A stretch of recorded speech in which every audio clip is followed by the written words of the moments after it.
very beg your pardon, and equally we've seen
channel and then we start.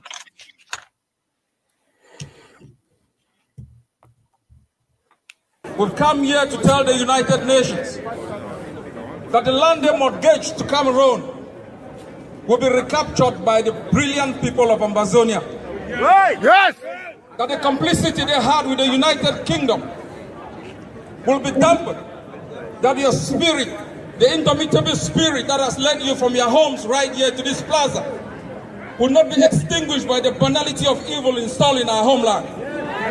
That the spirit that has awakened from the dusty street of Mutengene to the alleys of Bamenda will not be squashed by the brutality of Cameroon, the complicity of the United Nations, and the utter silence of the United Kingdom. For the blood of our people spilled for those who've gone before us, we stand like valiant soldiers to lay our lives to ensure that their blood wasn't spilled in vain, that they didn't die in vain, that the mothers who screamed for their daughters, the fathers who are on shore where their kids are detained, wouldn't mourn in vain. I have come here as a soldier of the revolution. I have come here to assure you that this is just the first step to internationalize our struggle, to make the international community understand our pain, the pain of the mothers, the yearning of the fathers, and the doubts plastered on the faces of our kids. That the land, the 43 square meter land that we own, will not be mortgaged, will not be taken by any other country. That we are ready, that we will fight block by block, neighborhood by neighborhood, until the day, as the last speaker said, we will be able to install a government in Boya, a government for the Ambazonians, a government by the Ambazonians, that is going to speak for us, fight for us, make treaties for us. We are not going to allow an alien dominating power from Yaoundé to decide our future, decide the curriculum of our education, decide which language we speak in our courts. And if the lawyer said no, right from here in New York, we send a message to Yaoundé that we are ready for the gendarmes, the bee, and all the evil spirit that they have been installed in our homeland. That we will give our life for a free Ambazonia. That if this country was built on the blood of people from distant places, we are ready as soldiers of the revolution to make sure that one day, just one day, we have a homeland to call our own, a place to dwell in peace, a place where we as a people can decide our destiny. You've just got started. It's a long journey. Liberation is not a walk in the park, and I want you to be ready. Do not believe soothsayers who say you are just going to have it on a platter of gold. It's going to be a hard struggle.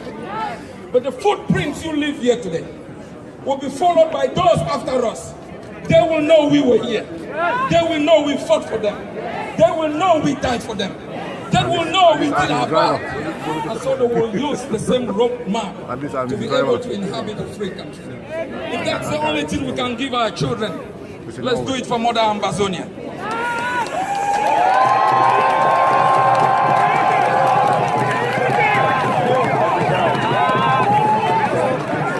want to thank your leadership. I want to thank all those who've made it possible for me.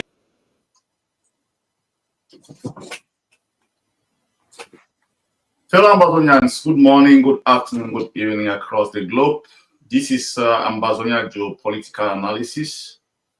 I'm joined by my able learned colleague, the chair of the National Executive Council for AGOVC. I want to thank you, comrade, for always taking up your precious time for us to continue to educate our people. In a revolution, we always say that education is the key. It's a gateway to liberating your people. Ambazonian liberation is not just tied to Ambazonia. It's interlinked to the struggle, the collective struggle of the Black race. It is interlinked to the collective struggle of Africa. So that's why at times we always come up to educate our people, to show that our struggle in Ambazonia is a collective struggle. We are not just fighting for Ambazonia, we're fighting a battle for our race, for the race of our people. It is not a battle that's fought in a silo. It is all interconnected. That's why you and I, we take the time up to really come and try to educate our people on what is actually happening, the current happenings in Africa, how it impacts us, because the liberation of Ambazonia, what we also vie for is for our own brothers in Africa to recognize us, to see where we are coming from. And we try to speak, looking at what is happening to them, and so see how we can draw some parallels in what is happening in our own country with the other struggles that's going on across Africa. So I want to welcome you, my comrade, and I want to thank you. I know you are a library. You have some high level of understanding, global understanding. That's why I always find it to me is really a privilege to sit with you and have this conversation. Welcome, comrade. Thank you very much, and thank you once again for having me on your platform. Whenever I come here, I feel out of death. Sitting in the presence of a luminary like yourself, but it's a pleasure and an honor for me to be here. Thanks very much, comrade. I know it's been a while since we last touched on the geopolitical analysis of what's going on across the world, what's happening in our continent. There's a lot of things unraveling in our continent. And the key, I can call it, the key to the genuine liberation of Africa. We are seeing it emerging in West Africa. We are seeing it emerging in the AES nations. Something we've never dreamt of in this generation is really happening in that area. When we hear of the AES, we have to continue to draw our people's attention to what is happening there and the implication of their, what they are doing. Also in regards to our revolution and in regards to a general liberation of the Black race and Africa. So can you really update us or highlight, just give your own thoughts, your own take on the confederacy that was officially signed in Niger recently? What is the implication of that confederacy? And how can you interconnect that to the liberation of Africa and our own liberation as Ambazonians? Because I believe that there's some interconnectivity between what is happening in the AES nations and what we are facing in Ambazonia.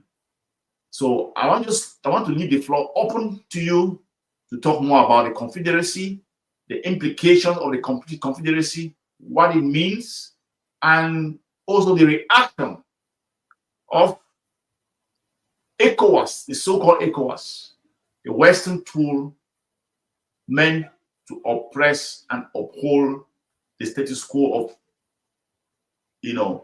undermining the Black race, specifically sub-Saharan regions.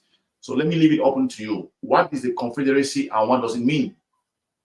to us as a people and maybe to a certain extent Ambazonia? We heard about it recently, so let me put it on your desk. Yeah, thank you very much once again, comrade. That is a very, very important and really good question. I would like to begin that by making a reference to a country like Zambia. If you look at very small countries during the partition of Africa, a lot of countries were partitioned into very, very tiny pieces, and with those small countries, small tiny pieces, it is very easy to control them.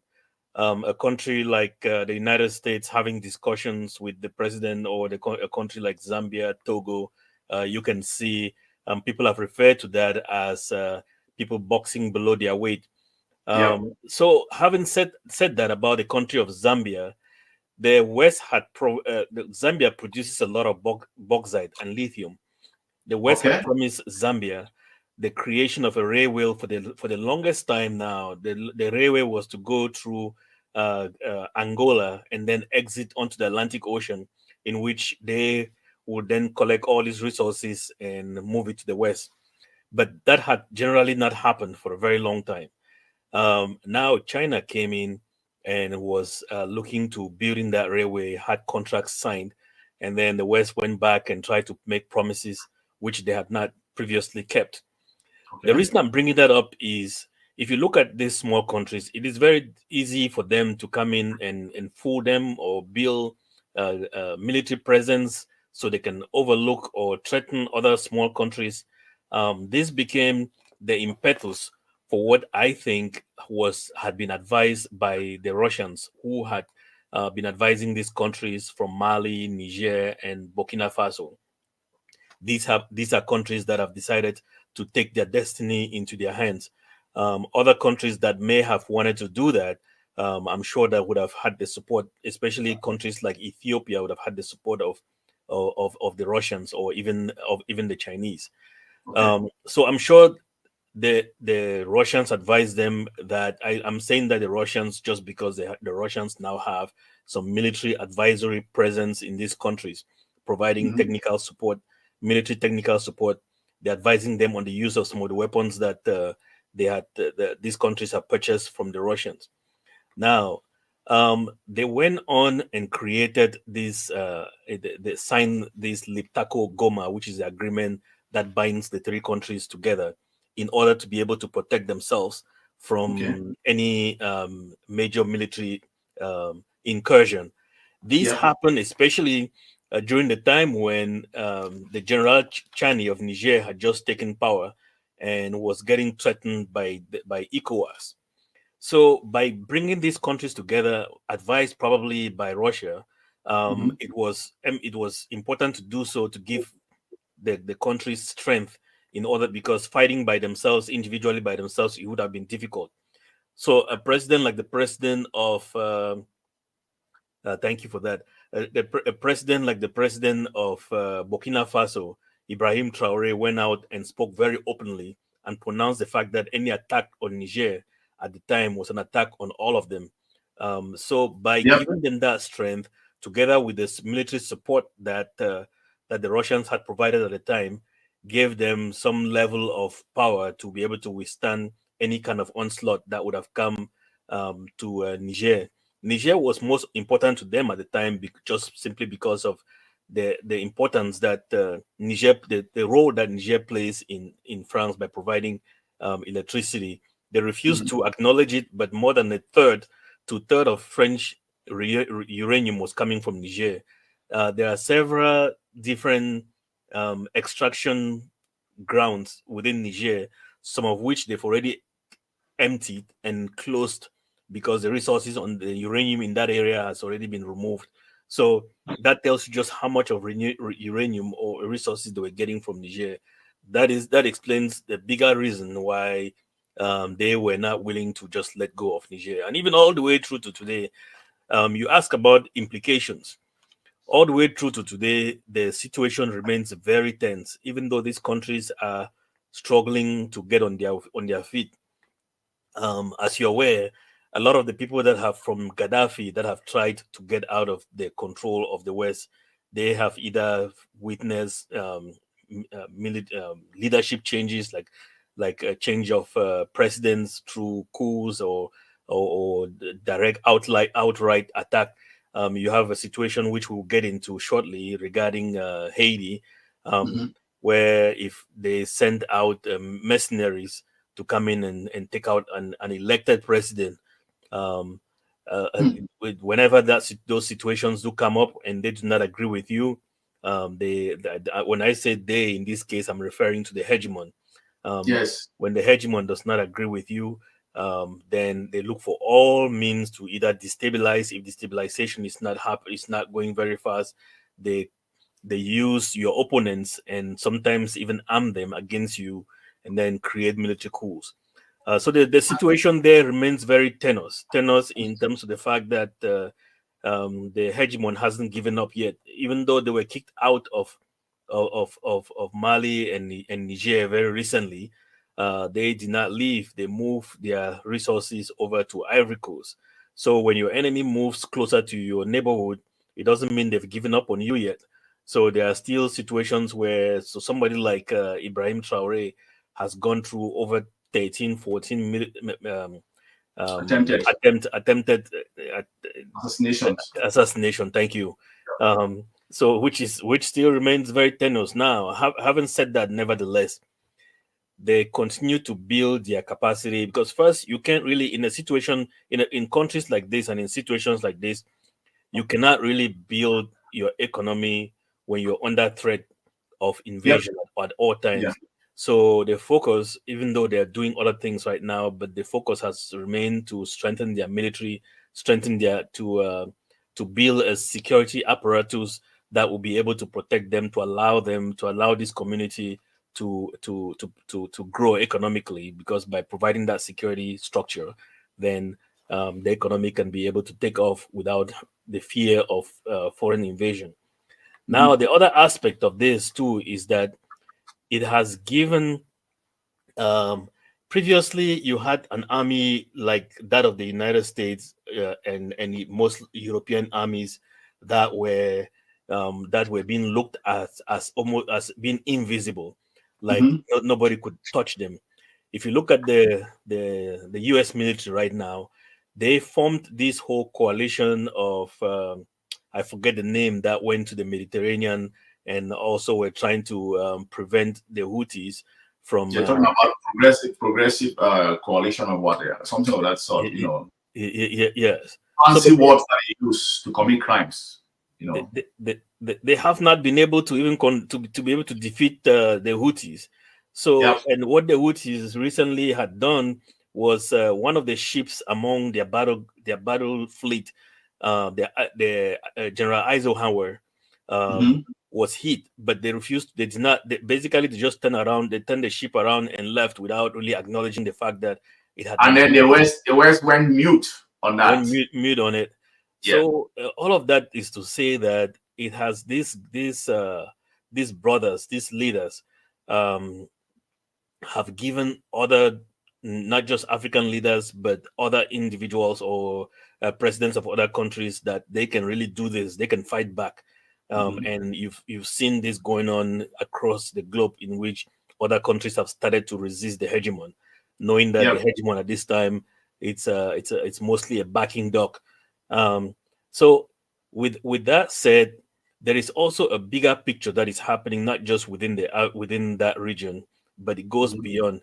The bigger picture being that the war in Ukraine, we're not really going into the details, but just the implications on how that connect to what is going on within this region.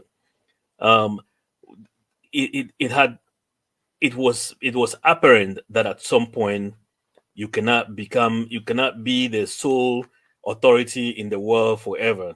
That at some point, any empire that has risen had fallen.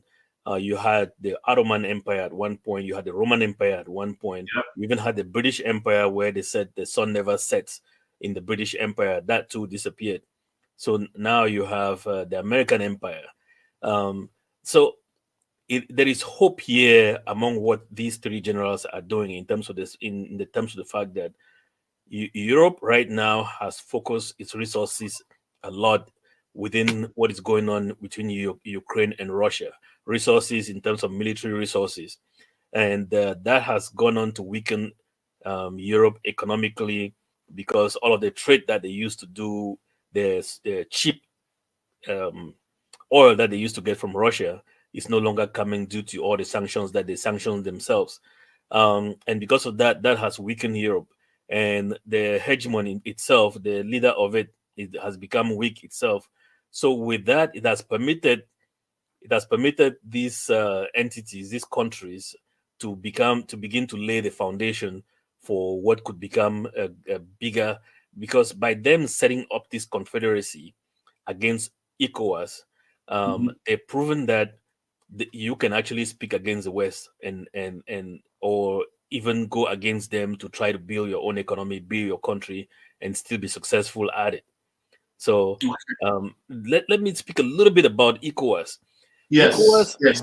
I wanted to break this particular, there's now the ECOWAS and the AES. So what do you see coming out of this whole disguised, corrupt Western tool of oppression called ECOWAS? Because there's a couple of things I want to touch on ECOWAS, touch base with on ECOWAS. So what's the dynamics now between the AES and ECOWAS? Can you just dive a little bit into that? Because right, this is unfolding in front of us. Absolutely, it is one of the greatest times to be alive on the planet, to see this seismic changes happening. Yes. Because the level of change that is happening right now could have happened within 100 years, but it is happening just within a very short, within the last 5 years. The level of change that has happened in technology, in control, in the shift in power structure of the world, and all of that, just within a very short space of time. So it's incredible. The way that the hegemon has worked previously, they had sorted the way, like say, the creation of the European Union was not just to help Europe coordinate its activities. It was equally, when you have a situation where you bring a lot of people together, and then you have a head that you're controlling that head, then basically you're controlling all of the people easily. So what had previously, if you look at the way that the ECOWAS operates, NATO has an office within the ECOWAS structure. Not only that, the European Union also has a representative within the ECOWAS structure. And there was one meeting. There's an image of one meeting that was held where they were planning during that time. They were planning what to do about the situation in Niger. Most of the participants in that meeting were not Africans. They were all Europeans.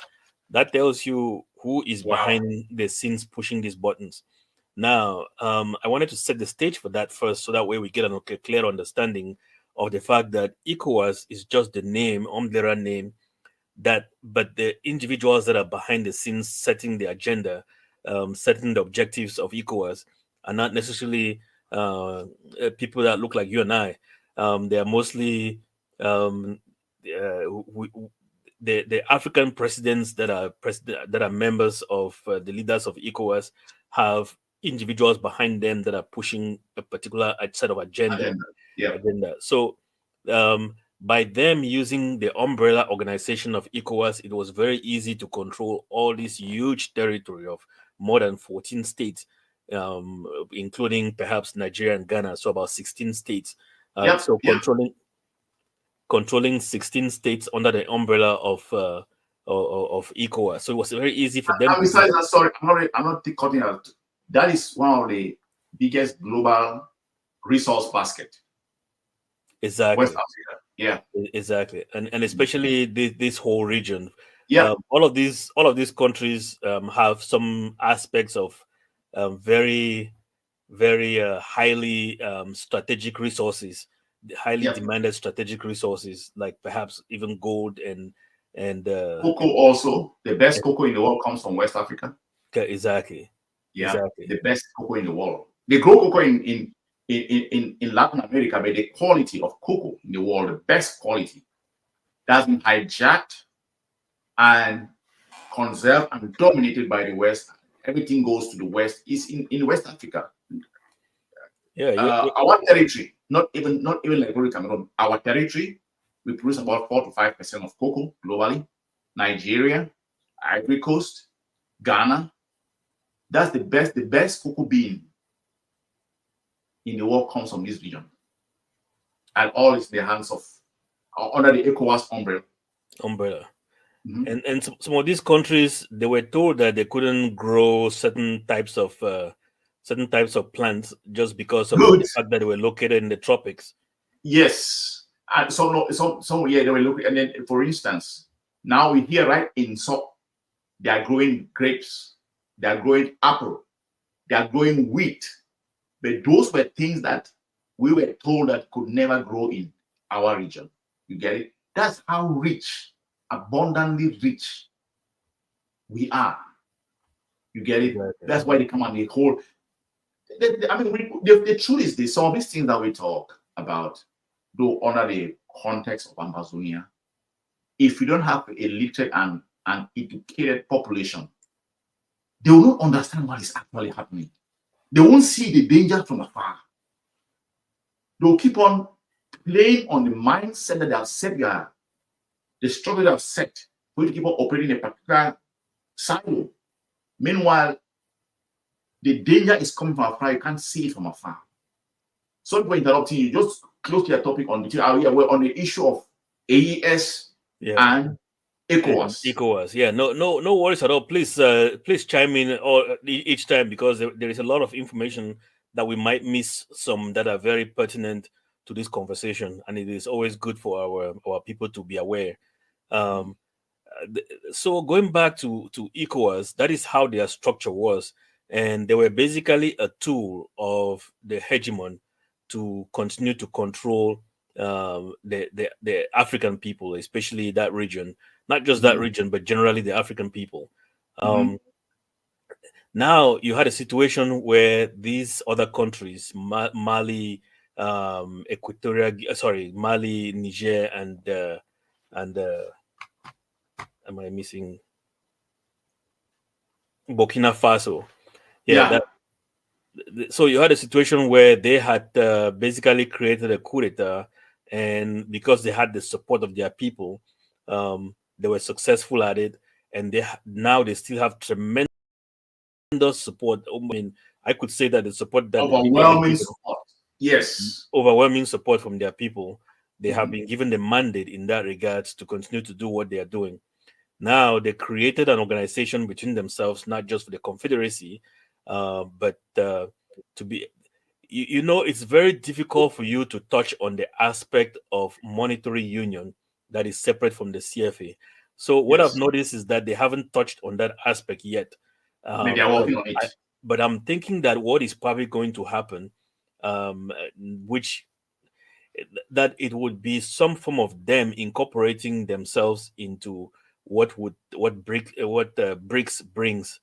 I don't know if that makes sense. So when the BRICS currency comes in, somehow I think that they're gonna at that time peg their currency directly to the BRICS. To the extent that it would not be a direct, because right now if they went ahead and released a new currency, it would be very difficult for them, and the kind of opposition and onslaught of the hegemon that will come against them because of that would be too heavy. So I'm thinking that they are taking their time, such that they would find a way to peg their currency towards the BRICS currency, so that way it is very difficult for the hegemon to lay hands on it or to control it, or even to accuse them of anything else, because then they'll be relying on that currency for the functioning of their state.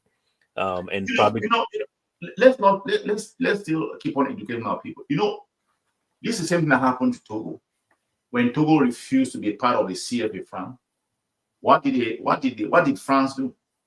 France flooded the economy with counterfeits, pumped in money, and destroyed whatever they created. So we should be conversant and learn from history what the colonialists are capable of doing. Because people, what you are saying, I think is a good strategy. Your suspicion and assumption is surely probably what is coming out of BRIC for them to be able to have something to peg it on, to peg the currency onto. And because some people were asked, what might be holding them back from creating their own currency immediately and running by it? But these people are relentless. They are relentless in going after you. So I believe that is a possibility that they are trying to avoid, because they can decide to destroy our economy by flooding counterfeit or flooding the same money and creating inflation, and destroy. And that's the same thing that they did in Zimbabwe. That's what actually also happened in Zimbabwe. Yeah. Exactly. Where you were carrying a box of money to buy a piece of bread, they flooded the currency with counterfeit. Destroyed everything. There is something that, sorry, I'm not taking you to, we need to be educating our people on some of these things. You see, when you go on the internet, you hear this stupid Western, some people with their one-sided mind. They always make the comment that, look at Zimbabwe. They could not run the country after Mugabe took over the country. But Mugabe was running that country very well. Right. They started using sanctions on them. Even given the condition under which he was operating. Yes, and people fail to understand one thing. Once your economy is stuck to the swift financial system, the plug it off, every financial transaction that you have at the international level is shut down. Exactly, which means you cannot trade, or you cannot trade on beyond your national boundaries. Yes, you cannot do anything. And let's understand, that's what they did to Zimbabwe. They froze their money in London, about $3 billion. And they froze them. It's lying there. When they turn it off from a swift currency, disrupt the economy, you can't do any form of trade. Do you know that is killing a people? But people will come out and make this so simple, flimsy. Oh, look at Zimbabwe, they cannot run their currency, their country. Black people cannot run a country. Look at what happened in Zimbabwe. No. And you know very well that when we talk, we have to let people understand the tools that they can use in harming the economy. Taking you off the swift financial system, or using clandestine means of flooding the economy with counterfeit. And you know that's exactly the tool of taking you off the swift financial system. Russia had sensed it. They took them off immediately out of Swiss financial system. They came up with a backup that they already had, and they could be able to activate and continue the economy, because that's the biggest weapon that they have in the entire globe to take you off from the Swiss financial system. Yeah, they did that to Russia, and not only that, they went ahead and froze over $300 billion of their money in that is in Europe, and then they are now threatening to seize those funds, as if this is now piracy, this is theft, highway robbery. It's uncovered. That money. And then what Saudi Arabia, that we're hearing that Saudi Arabia has told them is warning that if they seize those funds from Russia, then they will sell all of their investments in terms of their bond purchases in Europe. So, and they currently have about $800 billion to $900 billion worth of those, which means that if they did sell those, that would, at a time when the European economy is struggling, that would have a huge impact on Europe as well. So and it was not only them, and they've done that to Iran. Iran resorted to trading its oil on the backyard. The black market. Yeah, exactly. But you see the consequences of the Ukraine war. It has caused Iran to emerge now, finding itself now from the depth of where it was kept, and Iran is trading now with other countries freely, because the hook that they had on them is gone. Extremely well. You triggered a point here about Iran that we're going to come back to ECOWAS, and our viewers need to bear with us here that we are doing analysis based on data that we have out there, and sometimes these data points will change. And when they change, our assessments too will also change. But based on what we are doing here, we're doing analysis, assessment, and bringing awareness based on those data sets. So what Iran had recently, I think it was about a week ago, the SEO meet. It's a security organization Yep. that held its meeting in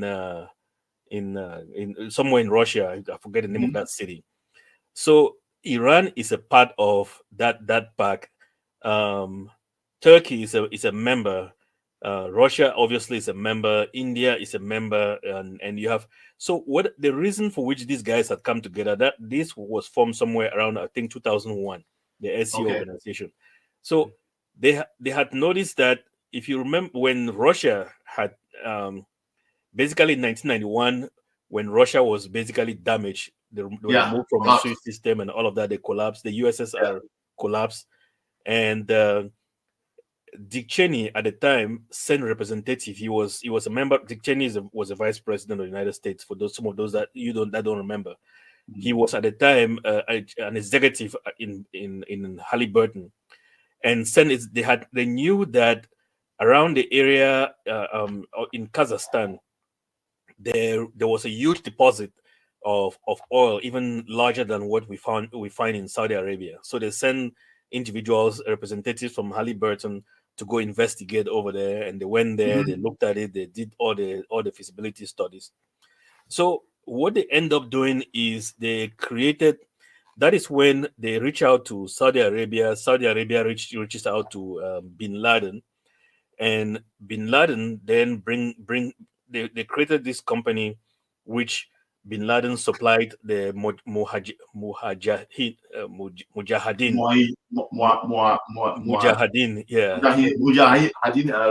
yeah. Bin Laden supplied the Mujahideen forces, and the CIA supplied weapons, and they were going after the Russians. They fought the Tajikistan. They created war in Chechnya, and just to destabilize the whole, create chaos. And they function very well in chaos, because when you create these chaotic situations, then you can be able to then come in and start exploiting the resources. Yeah. So at that time, they built a pipeline that left from Tajikistan, and the only way that they could go to territories to exit off of the Mediterranean were through territories that they have influence, that was within their orbit of control. And in that case, there was Tajikistan, then there was Georgia. If you remember, there was a war with Tbilisi. Russia. In Georgia there, and then they passed the pipeline through Austria through Turkey into the Mediterranean to supply the West. So I bring this story up just to state that this recent conference that was held, they've realized that they cannot really create any kind of stability, because right now they're trying to create another war in around Serbia, and another one in Georgia, a second one in Georgia. They realize that whole northern Caucasus cannot be stable without having some kind of a security apparatus which binds all of those countries, and also to force not force, but also to encourage the stability of China's Road and Belt Initiative. So they created this security pact, which they've now, with all these other countries that are members, that has a stated objective to make sure to contribute forces. They will all train together to make sure that there are no revolts. There are no. So Iran, instead of all the isolation that they've been through, like you said, they are now, thanks to the war that is all going on in Ukraine and everything that is going on, they are now members of not just this SCO security pact, that they've now become members of the new development bank. They're members now of BRICS. They're now members. So now it's created some kind of a pact, which we were talking about confederation and confederacy and getting together and creating these unions to be able to withstand the powers of your opposition. So which brings us back to the ECOWAS stuff, where these guys in the Sahel region have gotten themselves together to create such. So that's to mirror all of such organizations. So I'm thinking that somehow they're getting some of these instructions, or at least some of the advice from like Russia, China, with the idea too that, if you notice, even Idris, what is not Idris Deby, but Idris Deby, the president of Chad. I think it's Gabi Debi or something like that. Yeah, they Um, the former president's son. Yeah. So yeah, so even him too right now has become he's now no longer listening directly to the West. He's been He's gone very to Russia. He's gone to Russia twice. is exactly. Mhm. Exactly. So now, if you put together the ECOWAS organization and the organization of the Sahel states, Yeah. they declared very outrightly, especially Ibrahim Traore, that never again would they become, because somehow they feel the ECOWAS organization thought that these guys would somehow decide to come back, and they Mhm. even open windows like you could be in under sanctions but still participate, somehow trying to woo them. Yeah. um, but they have said very openly that we would never be members of the Sahel region. They were the members of the ECOWAS.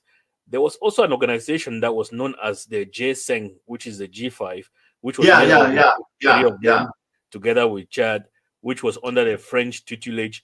But Mhm. by three of them coming out and then two left, basically that organization doesn't exist Dead. anymore. The French could Yeah. not do anything anymore. Mhm. So that is why there is so much hate against them. But these guys, one of the lessons and the implications that they've set for us all is the fact that not only the strength that they've given to all of these the voice that they've given to all of these other Africans and African presidents, but also the kind of structure that it is. You form the three of them. Developing. They've made room for other countries to join if they Join. indeed wanted. Yes. So which might in effect create an avenue for, because it's very difficult to go to ECOWAS right now and ask NATO to leave, or ask the French to shut down the office that they have in ECOWAS that controls ECOWAS. So Mhm. instead, create another organization separate and independent from them, with your own rules and regulations, with your own, and have them operating, and then have other members join, and at that point you basically render the other ECOWAS non-functional. When Yes. and I see in long term, when these countries finally launch their own currency, and countries that are not members of the Sahel trio will now start seeking membership, because they would have seen how well these countries are doing. Are doing. Especially, Yes.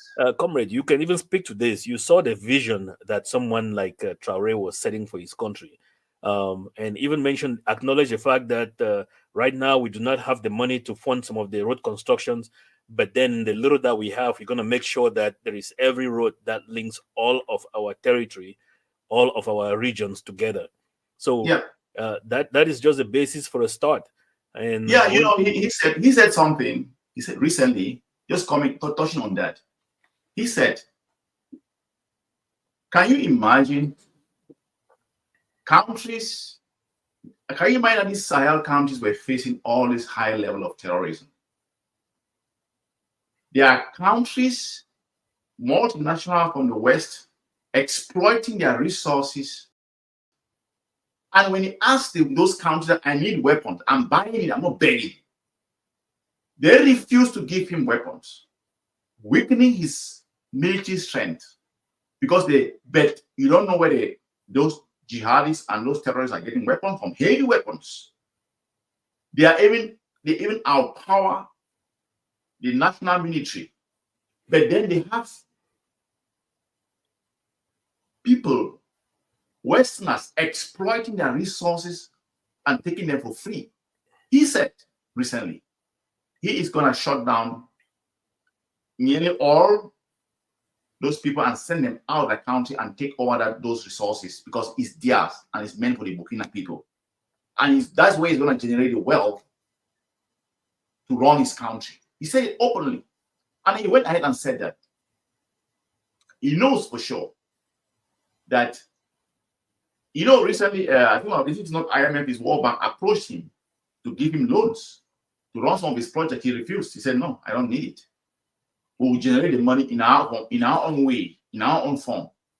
We don't want your money. You come and give us conditions." Very soon, giving us conditions on how to run the finances. Because if you go across the world, you will not see 70% of projects funded by the IMF and the World Bank. They have not worked for the developing countries. because the terms and conditions that they give them are terms and conditions that back up those countries. Case in point, we saw it in Liberia, Cameroon. We live to see it. When they gave them loans, they forced them with loans and they came up with structural adjustment plan and ripped that country completely. So ransacked Liberia, Cameroon completely. And we were victims to that. You get it? So he says, I'm going to take it openly said, I'm taking all those, I'm re-evaluating all the licenses for those countries that have refused to give us, that are in there, they have multinationals extracting our resources, and they are refusing to give us weapons to fight and protect our people. I'm re-evaluating all those contracts, and we're taking those ones that we can and run it because it's our property. It's ours. You cannot stay in our country and you refuse to give us weapons to fight the danger that's facing us, but you are sucking and ripping us dry. He said it openly, without mincing words. So him refusing to even take money from the World Bank or those is it IMF, he knows where the money is going to come from. They have the resources. That's one of the richest parts of the world. Those trio, if you look at it very well, we have Mansa Musa. He was growing that empire. The part that that empire that affected the gold market from when he went to Mecca in 12th and 13th century. That area has tons upon tons of gold. So he said that the money, though they'll ask where, he said the Burkina people have to work hard. They have to be a builder in this country. You don't need to like him, but look at the policy that's going to improve and grant them their own sovereignty. You get it? So touching on that, he comes up very boldly and says it. Even though we will make sure that we look for the means because we have the resources, we have the capability to transform our country from within ourselves, from us. We are going to do everything possible. He's arming his forces, every young man in his country, right to the villages. He's preparing, he's arming everybody. Because the only way you can guarantee security, you can guarantee a progress is by being sick. By having security. He told a story recently of how they came and raped. I don't know if you have watched this video. They came and raped someone's wife in front of him over and over, and then he took his son away, cut that man's hand, and the wife ended up committing suicide. And that's what those terrorists are doing to them. And then he asked the question, do we allow these people to walk into your houses always and do that to you people? Or do you fight? And he said, even the guy that cut his hand, he said, I don't have hands, but I will fight. And I want my vengeance. And he says that is very rampant in those areas where those terrorists have been coming to, and that's what they have been doing. They are seeing that they are facing hell from the Sahel region. Talking about that, recently, I don't know if you heard about one of the highest terrorists that the US was even looking for, and they even placed the bounty on his head, was taken out by the Sahel forces in Mali. He's Abdel something. He was killed there in Mali. That's how strong those guys are. Look at how they're wiping out all the terrorists in that area. They have improved and increased security in that area. And the question is this: ECOWAS drove them out of it. They took them out of ECOWAS. So why is ECOWAS forcing them to come back? They are coerced them, they refuse. They used ultimatum, they refuse. They say, we don't want to come back. So why should you be forcing us to come back? We don't want to. And they are seeing progress. During this era, when they imposed that sanction on them, those three countries, they blocked those ECOWAS countries blocked their ports, electricity, everything. Where they shocked them was Morocco said, I'll give you a part of my ports for you to build, for you to come and use and do your good, because they are landlocked countries. That's when all the ECOWAS plot collapsed. Then you saw Pascal running and begging and saying no, and because he was losing billions. Right. And Macron got so angry with the king of Morocco too. Okay. And then this guy from Togo, he went and also negotiated his deal with Mali. He said, no, I'm not here, because if that thing goes through effectively, then because the point is that these ECOWAS countries, they believe that since these countries are landlocked, their joker they have is shutting them off from the coastal regions and then strangulating them. But with that particular leeway out that Morocco has given them, it collapses all the intentions, Exactly. So I want to ask you, what do you see with this guy and the new guy in Senegal and his interaction with the AES nation? So what any idea what is going on with them? Because he's been trying to go around those places. I think he's a sellout. Well, let's start from how he becomes president, because France will not allow you to become a president over Macky Sall if they have not already had some kind of a prior agreement. Macky Sall had locked these guys up, Basiru and his vice president, and to have to just release them and allow them to run for office. That was just even though everybody had applauded Macky Sall for that, but we all know that that's not something that was done by his own volition. So I think there was some kind of a negotiation in which Macky Sall and the French agreed together with the Senegalese president right now, Bassirou Faye, to what the expectations will be. So now they were using him because recently he actually just came back from Paris. He actually just came back from France, essentially kissing the ring. Then they were using, they were using him, and he was the one that had gone to plead on behalf of ECOWAS to try to convince Ibrahim Traore, the president of Niger and the president of Mali, to reconsider their position.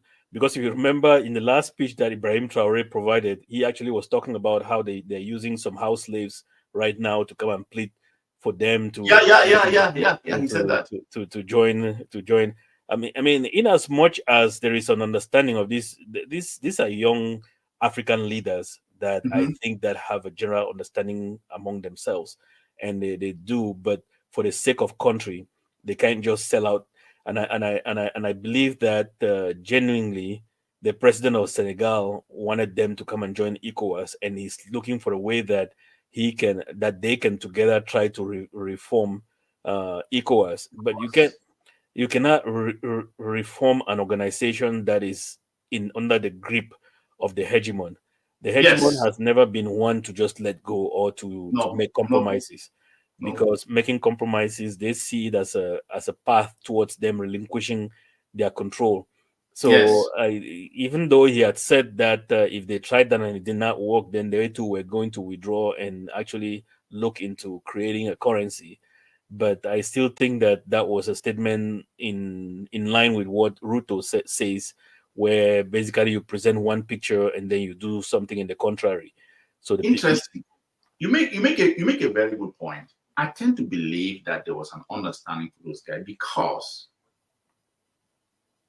the fear of the hegemon, their fear was that they might lose Senegal because of the pressure on the streets. And they had foreseen that letting it for a while would cause them to lose Senegal as they've lost those three AES nations. They had to come to an agreement that, okay, let these guys go in, but on these terms. You can talk game, but we want to see you walk the talk. Exactly. The anger on the street was real. Yes, it was real. So, it is this game that they play that people should be very wise. They either pretend to see with you, but still have control. They see with you and still have control at the end of the day of what happens there. You make a good point. I've not seen any technical shift in Senegal that can show that they are walking from the streets. I've not seen it. And you make a good, because that's the point that you're good point I made, because we have to start seeing people's actions, not talk.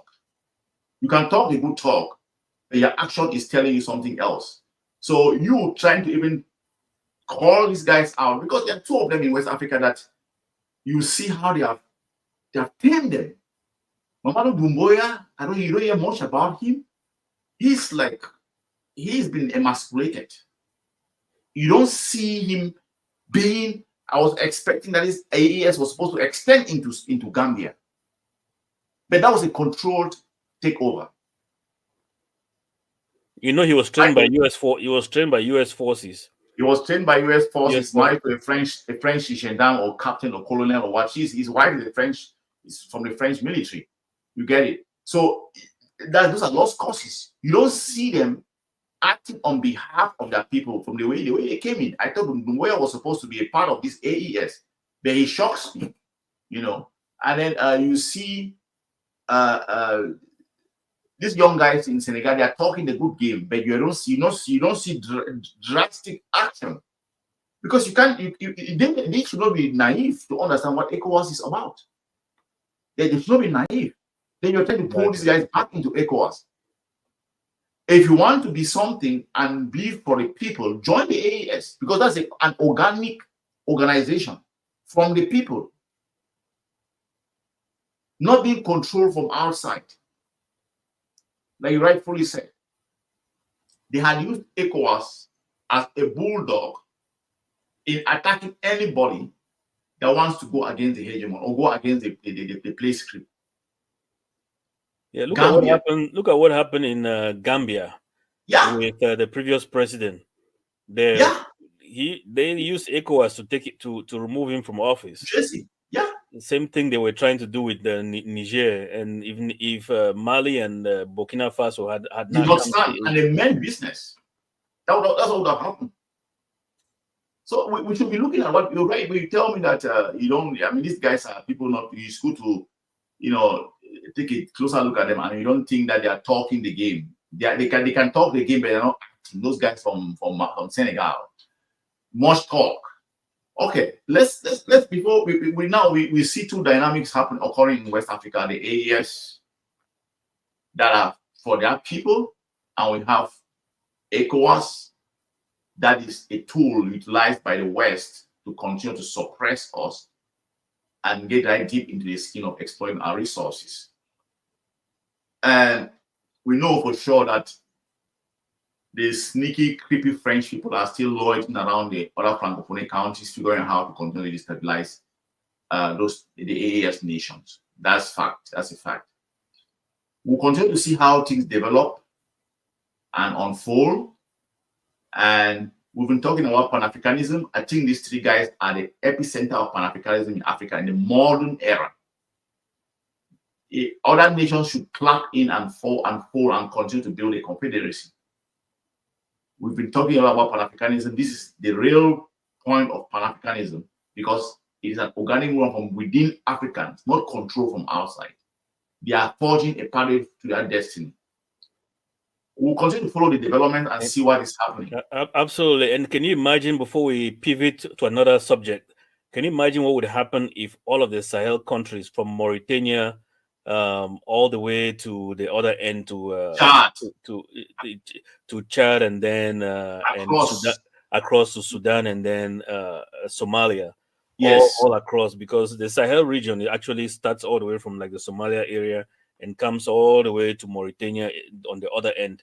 So it's a big. Then imagine that if all these countries form like a confederacy and then expand, then you have another block that comes from like the Southern African region, and then another block. So at the end of the day, you would have these blocks of nations that can even collaborate with other blocks, and then you have a united Africa that way. And then slowly you start to build a very strong African army, strong African economy, strong Africa. Yeah. I mean, a situation where someone can get up in the morning, you're located in Morocco, and decide that you want to drive to South Africa or take a train to South Africa, and that becomes a reality. Because these guys, for instance, military-wise, they're all cooperating, economy-wise, they're all cooperating. And when it comes to even making strategic, diplomatic decisions, they have an understanding that they should have and speak like one. That's what we want in Africa. That's the reality of real Pan-Africanism really happening in front of us. Whenever I dreamt of this day coming, because we've always heard of talk, people with their own different agendas. But now you really see people that have the interest of their people coming together and acting on behalf of their people. This is what Africans and Black people globally should be promoting as they see what is unfolding in the AES nations. Why the sellouts across the coast should keep on selling their people out. Because you come to see our people, they put Pascal Talon and the rest. Those are the cheap ones that I believe they don't even have any shame in the 21st century. No shame. No shame. Selling out your own people, working on behalf of others. You just made us look as if we came to this world to serve others. They just collect your raw material and resources. And you know what is so funny about Africans is it pains precisely these leaders. Let me give you one good example. Look at Mobutu Sese Seko. All the wealth that he took, the trillions upon trillions of dollars that he implanted in Belgium and Europe, where is that money? When you steal the money, you come and save it in the West. There you go, take it back. They don't give you. You drain your nations and they take the money and stash it in the West. They use it in the West to build their economy. But then we turn back and claim that, oh, we are poor, or we are blame who? Who should we blame?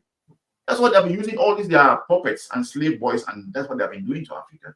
Mind the amount of trillions of dollars that Mobutu Sese Seko took out of Congo. But where's the money? It's gone. Gone. In people's private banks. And Chief, there is an educational moment here. When Putin came to power, he was very dissatisfied with the fact that the West helped to collapse the USSR. So he started to build his country, but it was very difficult for him to operate to do everything in every sector. Mm-hmm. One of the areas where he received a very strong opposition to was these individuals that you call they're almost like elites, but there was a terminology. Oligarch. The oligarchs. Yes, exactly. That's the terminology that the West tends to use.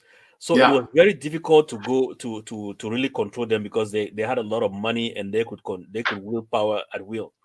So the West always uses them because they had a lot of that money was invested. So when the USSR collapsed, these individuals took their monies and moved to the West. They even they control a lot of Russian resources that are today nationalized. So, but that is how they made a lot of their money, by taking a lot of the money that was owned by the Russian state, in which was under their control, and moving it to the West.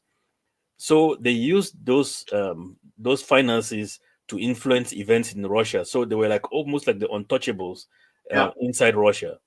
So what happened with the Ukrainian war is there were all these hundreds of sanctions that were, including even sanctioning Russian culture, sanctioning Russians from participating. I'm giving just the ones that look stupid.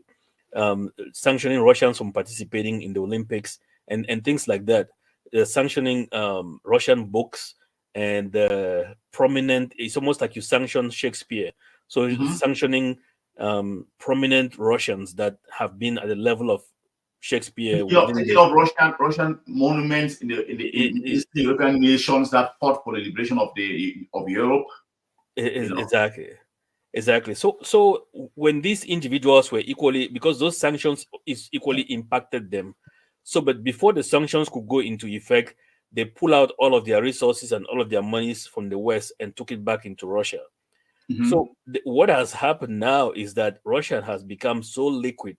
So because with all of the money, they started to think about what can we do with all of this cash.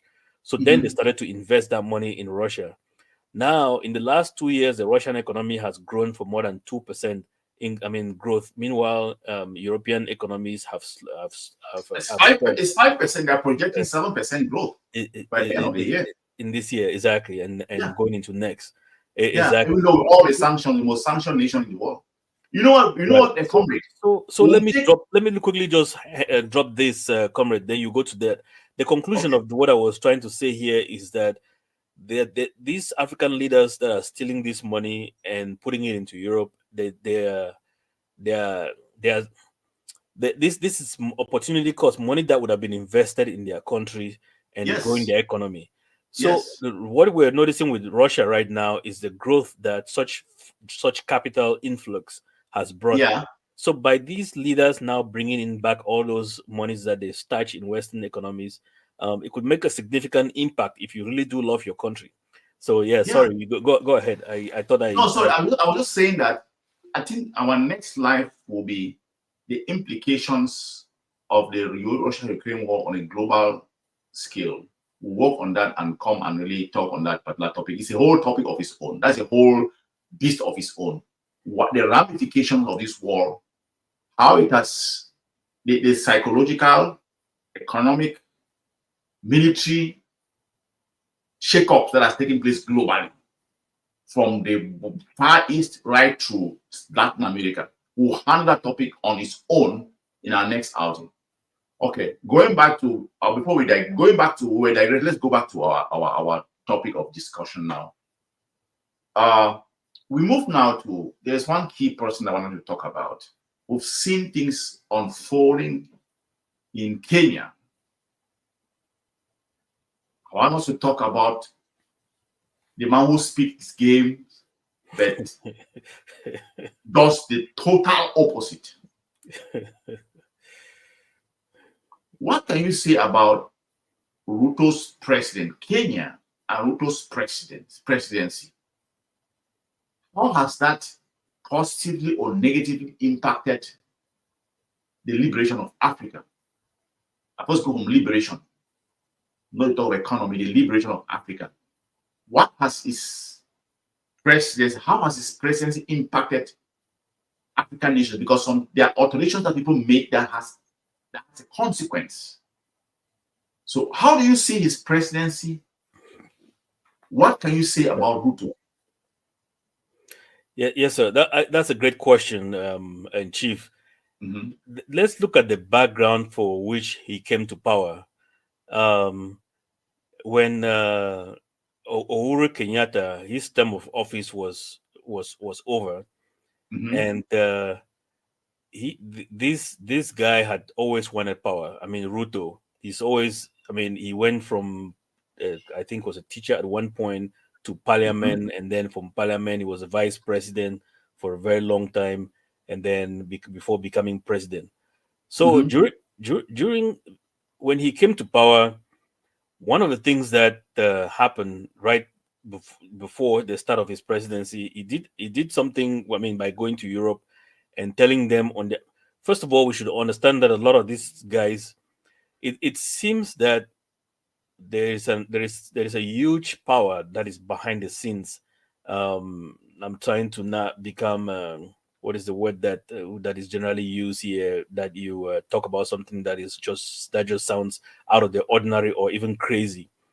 Yep. It seems like, because even when you come to the US, if you really look at things the way they are functioning, there is an invisible hand that is actually visible to some people that is moving things around. And when we talk about that, sometimes we may refer to the economic forum in Davos, we may refer to the Bilderberg group, we may refer to these other very major groups like these. I think it's BlackRock or any of those that are behind the scenes pushing some of this agenda.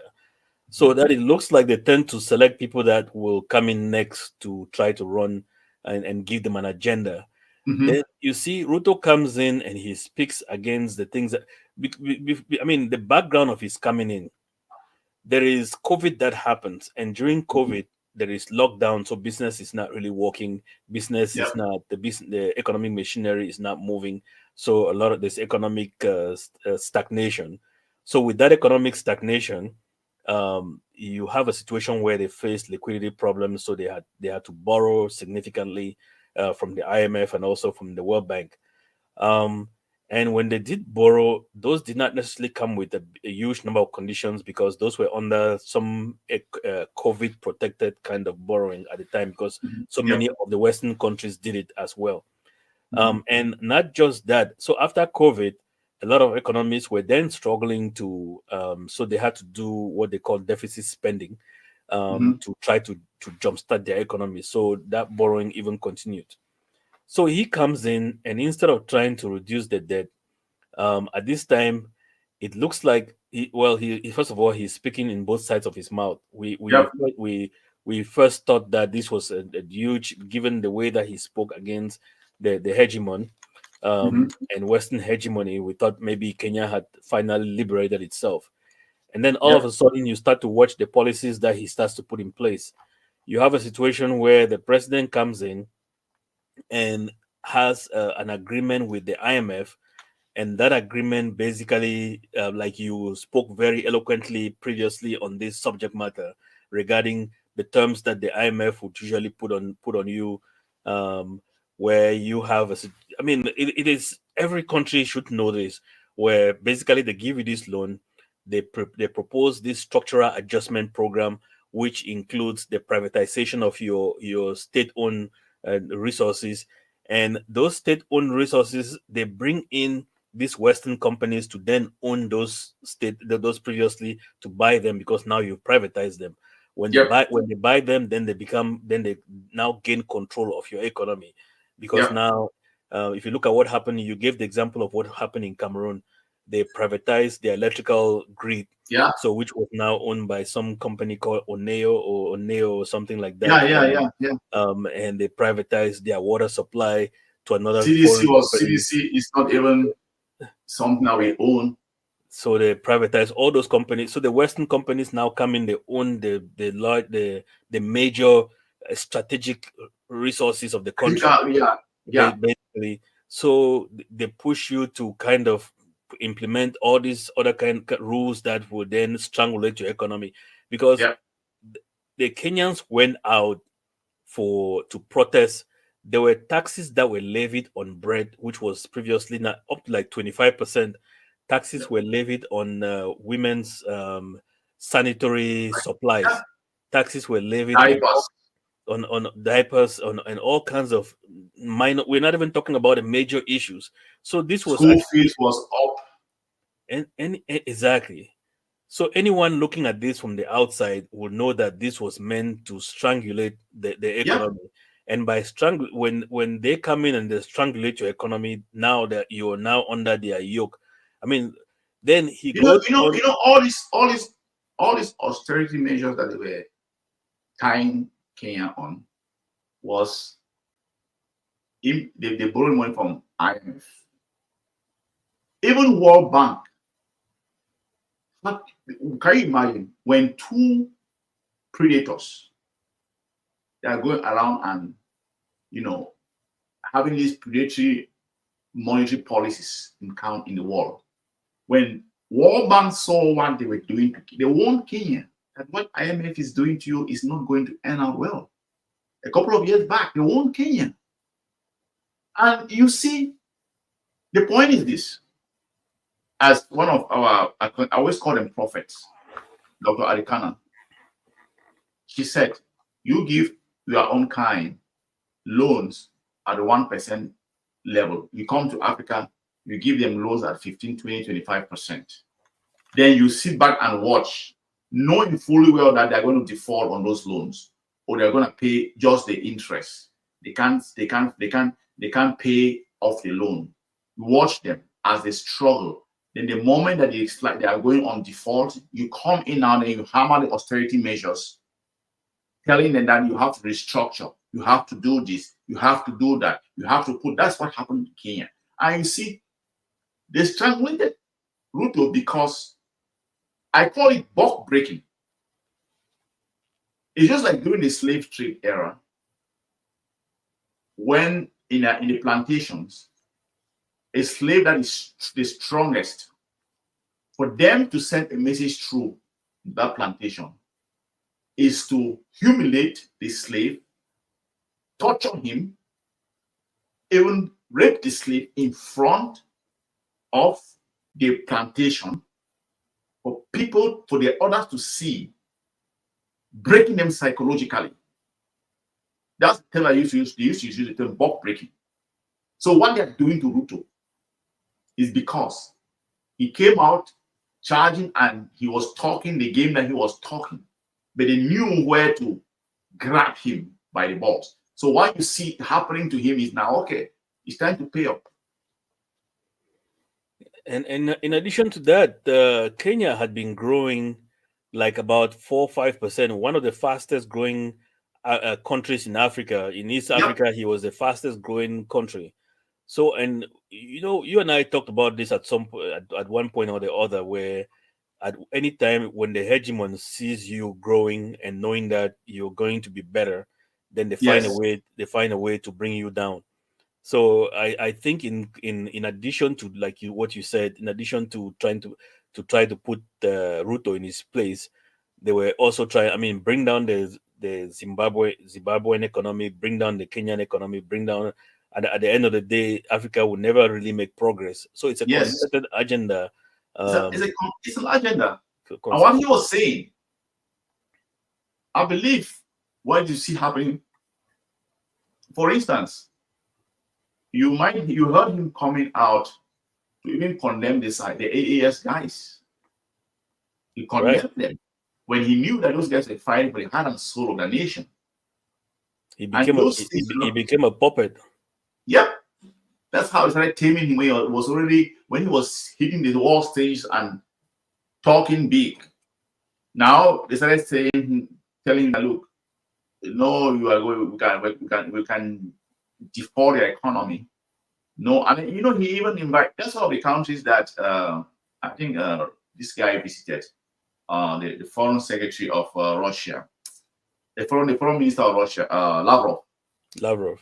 Yeah, he visited Kenya. Iran also, I think he visited Kenya also, and then Ethiopia and one other country, African country. So I'm sure that they had to tell him, hey boy, you have to do this or else we're going to come after the economy. You owe us, so you pay up. So I see what happened to him. Even the statement that he came and made concerning Israel. Israel, yes. Yes. It is. I don't think it's from. It's what they call the bulk breaking. They see someone that comes out with dynamism that you can change the course of your people and their mindset. He even went out and said people who are banging, who are trading in dollars, they should be very careful. So all those statements that he made, that is them coming to bite him on his butt. I will see Ruto Ruto is sitting on a very bad spot. We're calling Salah, but if you look at it very well, the politics behind this whole thing, him making such declarations and proclamations, it's not him saying that. They're telling him that go out and make this statement. Yeah, if you look at the way, I mean, if you look at the images that the moment that it was Parliament passed that bill, the number of people that came on the streets, because this was something that did not impact the aristocrats. The aristocracy in Kenya were not impacted. All these taxes were placed. The burden of payment of the taxes were all on mostly regular people. Yeah. So the number of people that came on the street gave the indication, or I mean, first when I saw the images initially, I had thought that it was actually South Africa. It was after investigation that I knew that I came to the understanding that it was Kenya, because the crowd was huge. So it informed the decision makers that are behind him that if he did not calm this down, then basically he was not going to be in office. And there was an understanding that if he's not in office and he's their tool, they may have someone else that will come in and then they will lose Kenya. And Kenya is also not just a strategic location. I mean, look at China is right there Kenya is right there facing the east, going into, I mean, most of these Saudi Arabia and the rest. Right. So that's a strategic location. Now they've even gone to the extent of naming Kenya a non-NATO member ally. So whatever that is still, you see, that is still coercion. You know what? As we continue to speak now, there are things that we can't understand. Ruto's heart is in the right spot, but they are trying to organize what they call the Orange Revolution in Kenya. They put those austerity measures in Kenya, knowing fully well that the population is going to incite the population. They knew the back, and then my own take is this: it is a coordinated attack on Ruto.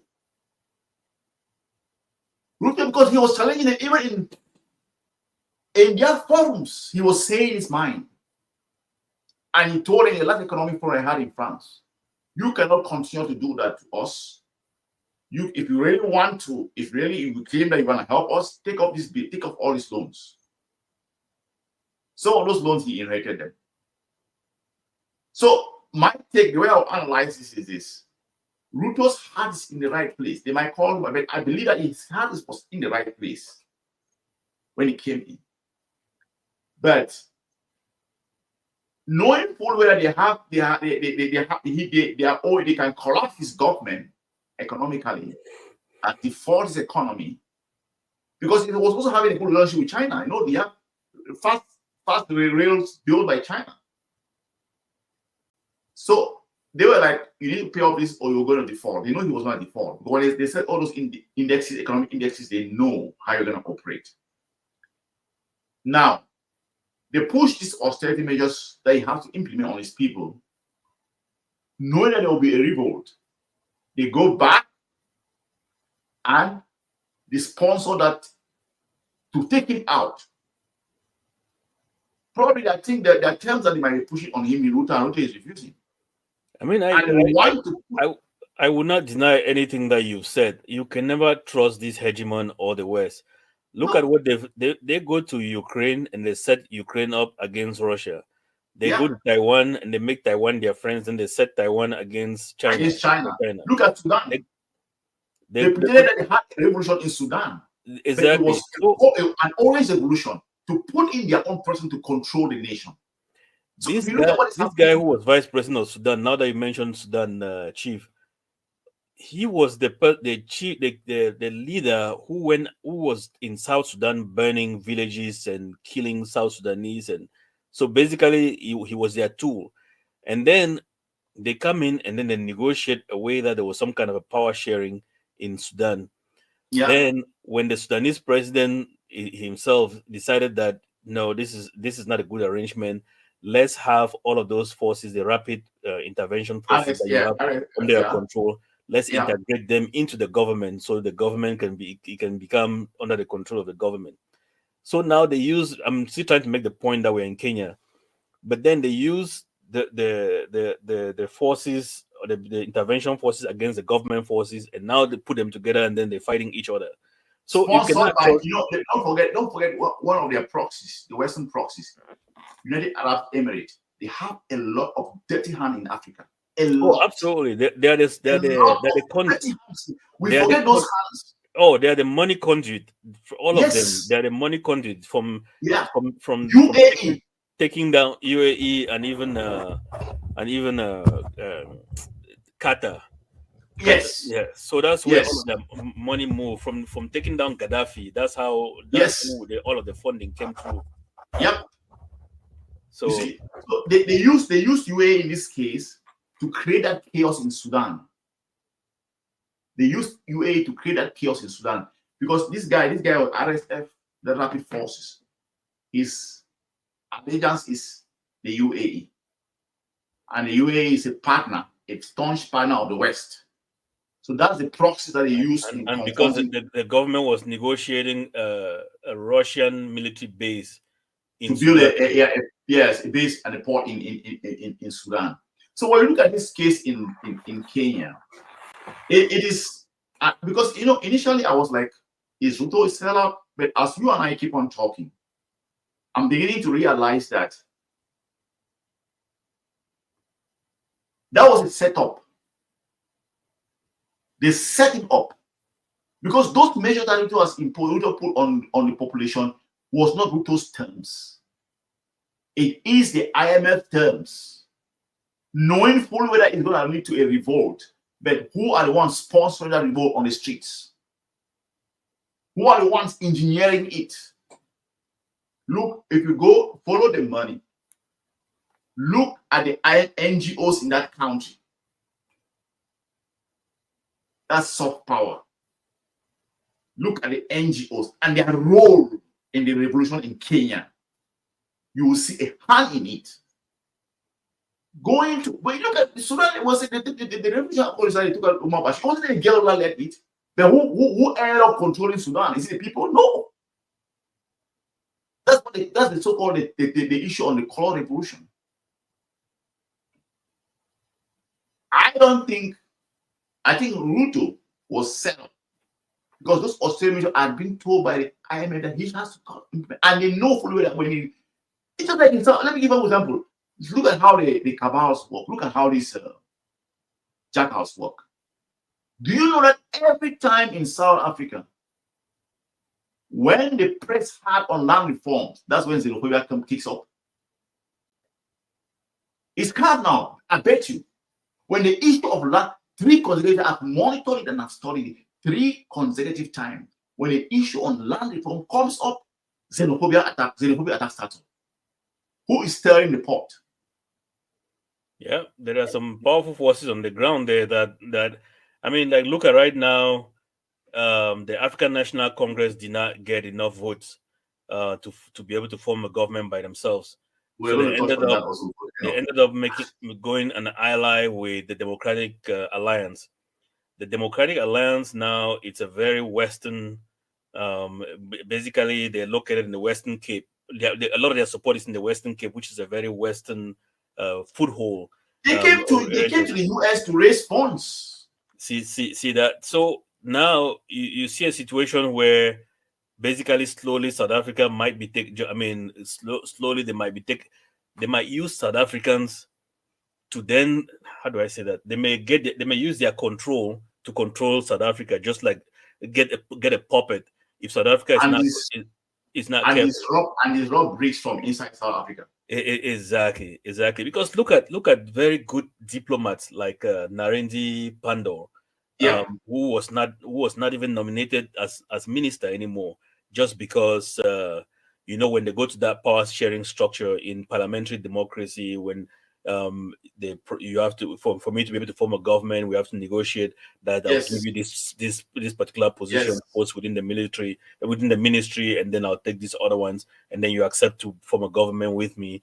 So as a result of that, they now control some really key ministerial positions of ministers, like then foreign secretary, which is very important. So which means therefore that may impact the BRICS, that may impact the Palestinian relation, the stuff that has been happening with the IC, the International Criminal Court, and the International Court of Justice. So the implications to these things that we all as Africans need to continue to concern ourselves with, the fact that if we're not careful, they use people that are us to control us in one way. That's a game. That's a game. Just like you were talking about Ruto. Yeah, Ruto might have come with good intentions, but because of the way he was trying to get out of the Western hands, because the austerity measures were not passed by the parliament. These are things that were imposed. They just brought it down on the people. It wasn't debated. It wasn't negotiated, knowing fully well that it was going to stir up some, problems with the population. And when it stirs up the pot in the population, who are the ones sponsoring and pushing those guys on the streets? Follow the money. Look at the NGOs. Look at where that's why that's the soft power that the Westerners will in nations, because they want him to leave so that they can get a puppet who will come back and do the bidding of the West. Ruto, his heart was on a good spot. You might see him as a sellout now, but if you go deep within, you will find out that he is doing things that they had told him that that's what he was going to be doing before he came to power, because he was talking the good talk and they had to emasculate him and break him. And that's what you are seeing happening to him. The mid to long term is to kick him out. It's coming. He will hardly survive it, probably because he's not ready to dance to their tune. That's what's going to happen. Yeah, the revolutionaries are now calling for his resignation. Are they? I will refuse that. But who is controlling the revolution? Who is behind the call? Who is behind it? Follow the money. Look at the NGOs. There are NGOs in Kenya standing behind this. who are the ones calling it. Let's open up our minds and see. There's a lot. They project them as revolutionaries, project them that they have a legitimate cause or valid reason to revolt. But what triggered it? Do you think is Ruto initiated that austerity measures? No. IMF or did it, and they knew the outcome. And they're the ones pushing it from behind because they want Ruto out to get their puppet that's coming up to the beginning to the West. That's the game. And we have to open up our minds and understand a logical nation will sit back and look at things and have a resolution or a solution that's going to come from within their country. Technically, I don't think Ruto decided to sell his country out. They called him all around the place, taking him to the West, bringing him to White House, all those things. Yeah, the question I even have is, what does it even mean to be a non-NATO member ally? Does that mean therefore that they start to use you and supply you with these NATO weapons and make your country a military they'll use you and your military to attack those who are against them. That's it. What else? What's the benefit? NATO is a pariah globally now.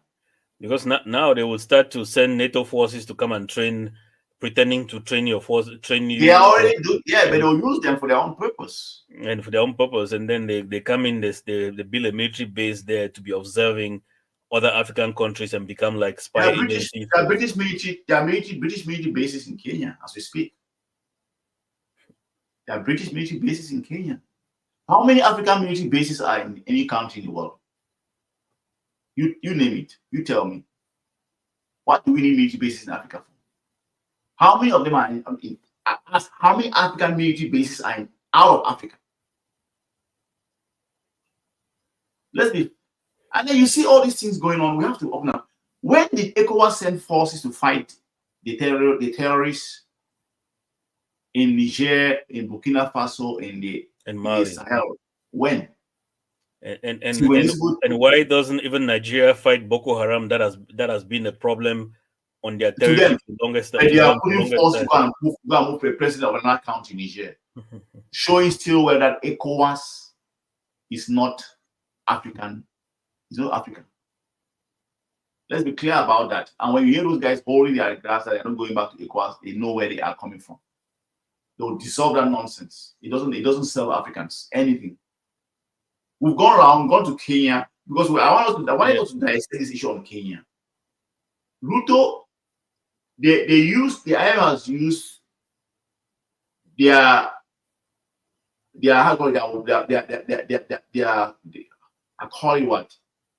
hammer on him, and the mid to long term is to kick him out. But I think Ruto has a good intention for his country. That riot on the street is not an organic riot. They might be innocently, Kenya might be innocently on the street, but the powers behind that riot is more than what you can see. We've seen it play in Africa across the territory for a very long time. And I give you two examples, case in point. Where do you see? Let's go back even to Senegal. The riot on the streets on Senegal was organic. That's why they had to sit power. They have to tell this market, get out. We cannot lose Senegal. You get out. We cannot lose Senegal. Because now they will control those guys who came in. The riot in Sudan, it looked organic, but it was a soft coup, Orange Revolution. And that's why they took over Sudan. The Kabars took over Sudan. The same thing you see, because let's not, Ruto must go. Who is going to come in? Who is he going to serve? Ruto came in to serve his country.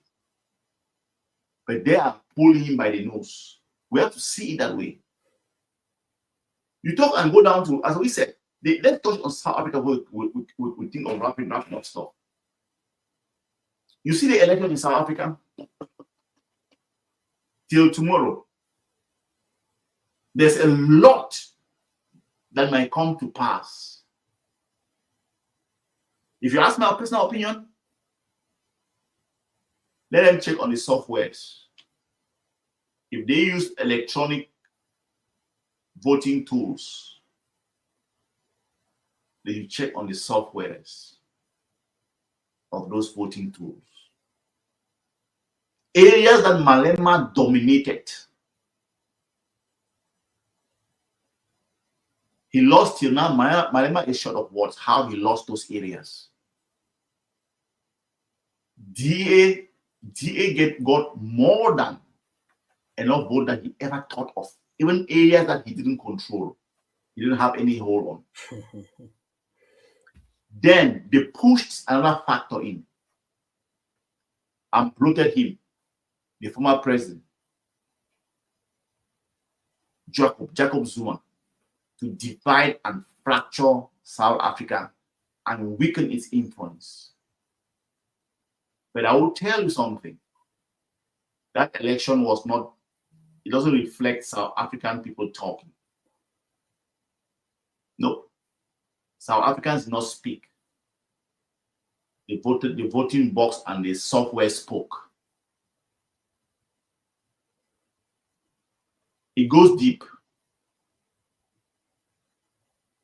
And if you ask my opinion, I'll tell you, Israel might have a hand in it.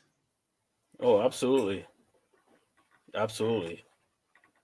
Because how come a very effective diplomat like Narendi Pando that everybody just loves around the world, how come she was like one of they let her go.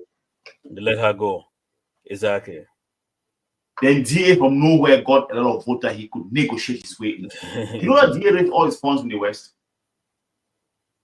They raised all their funds in the West, US and Europe. And DA has strong ties with Israel. You know, people like maybe Oliver Tambo and the rest, Nelson Mandela and Stephen Biko and the rest, when they sit in their graves and see how their country is being, I cannot believe that. Personally, if I had been in their situation, there would be no way I would rather let a party who is like the worst of the worst, like the Zumas, and I'm telling you, run South Africa than go take money from the West so that way I can become their puppet against my own country that has fought for. I mean, it was over 100 years because they started. DA is a racist. The backers of DA, I think the racist white South African. Those who are backing it. Yeah, they are mostly their stronghold is in Cape Town and Western Cape. That is where Western Cape, which is predominantly Europeans of population wise. There are some areas where they got votes, some black enclaves that they got vote that people are still asking, how did it happen? Till now, they don't get it. They don't understand. Because if we count on a total entire voting block, they could not come up to 20%. They would not come up with 20% of votes. If they count, even the Cape and the Western Cape, if everybody had voted, or which not everybody must have voted for them. So there are coups in various forms, power grab in various forms. That's why you see certain things that I've always looked at it and I was like, if you don't have that integrity of your vote, your softwares managing your elections, they can tamper with you from anywhere. Yeah, there's a movie, I forget the name of that movie in this country, how you can actually manipulate those software for those voting machines. When the results came out, I just laughed. I said, these people don't know what has hit them. They don't know what has hit them. Because even till now, my is not understanding. You ask me, I don't know. I don't know how it happened. You know, I don't know how it happened. Areas that he knew he had them in their palms. He lost in those areas. Areas where they never understood. DA was emerging in those areas. But even if he had some few votes there, but the people where there was an overwhelming vote on other people, but they got those areas. From nowhere to power sharing and having a say, heavy say in it. And they have a very clear policy with the GA party. We are pro-Israel. So you can see how the game is being played. That's what I'm saying. At times we just look at things in Africa. It's not like black and white the way we see it. No, it isn't. The game plan is Ruto attacks in the dollars. He goes in front of the World Economic Forum and he speaks on behalf of his people. Third, he talks about Africans. Africans should stop going to these places and then bundle them all in one bus and send them. You know, with that mindset, you know, that's why what has happened to Ruto is is breaking him. They are breaking him into pieces in front of our eyes to humiliate him, that you don't speak like that to us. Because it's a price to pay. That's what, and they're coming for the jugular. The people might be on the streets protesting. But let's wait and see who is going to come after Ruto. And let's watch his move. That's where you see where the rubber meets the road. They tried the same color revolution in Georgia. It failed. Because they were gunning for creating a color revolution to topple the current presence in Georgia now. They are either being neutral or pro-Russian. Yeah, they were trying to pass the law there that will say that if you receive foreign agent law. Yeah, and so that generated a lot of protests, especially from. Do you know we're protesting a handful of people? How can you? Because in Ambazonia, we're going to pass that law. Foreign agent law. The law was this: every NGO in your country will declare their funds and how they're using that money in your country. Yeah. We have it here in the States. Some European nations have it. But Georgia was trying to pass that law. The EU was warning Georgia not to. Because the NGOs are the underbelly of taking out their country. Yeah, previously there used to be all these secret services like the CIA that would do the dirty work. Now you see it, all this Red Cross, you see, and all these. These are the ones. Center for the Advancement of Democracy. Democracy. All those things you get. You have United Nations development. Those are the underbelly. Yeah, even the United Nations. If you remember, there was an image where a United Nations vehicle had an accident, and the content of the vehicle were all coltan that they were using UN vehicles to transport coltan. There was one also in Congo, diamond in Congo that fell. No, it was a drone in diamond, full of diamond. I was UN drone that was pretending to be dropping blood over. Look, we have to really educate our people, because if we don't do that, someone asked a question. Let me pull up this question and let's talk about it, and we can close the chapter. We've touched on. That's why I'm saying that the Kenyan issue, even though, because when you look at the way Ruto came in, the dynamics that he came in, the things he said, even in close quarters, and then you cannot. They turned him to be an agent of double speak, because the threat was, we can collapse our government and take you out anytime. That's why he started making some controversial statements. But still yet, they realize that Ruto is not a type of person that you can trust. If he gets out of your hooks, he can flip. That's why they have to make sure that they utilize these austerity measures to stimulate a revolution on the street, to bring in their own candidate that's going to serve the West. That's the bottom line. That's what's happening in Kenya. We call him sellout, yes, but as you and I keep on analyzing this whole thing, I start looking at the dynamics as to where he started and what is happening and where this whole thing is going to. I begin to realize that there is a hand behind it. It's because Ruto's heart was in the right place, and they pushed him This guy asked a question. Let me pull up this question. Let's talk about it. I know you're tired and you're about an hour ahead of me. He asked this question: why can African countries not print their money and improve on their infrastructure and domestic production, just like South Korea did? Thanks. That's a good question. I don't know what you can delve into this. Let me chime. I'll just chime in a little bit. Okay, Chief. There are several aspects to this. One of which, let's begin with the first one being the fact that when you the reason that the U.S. can just print money is because of the fact that their currency acts as a reserve currency, which means globally, which means that it receives that global acceptance, and therefore the weight of the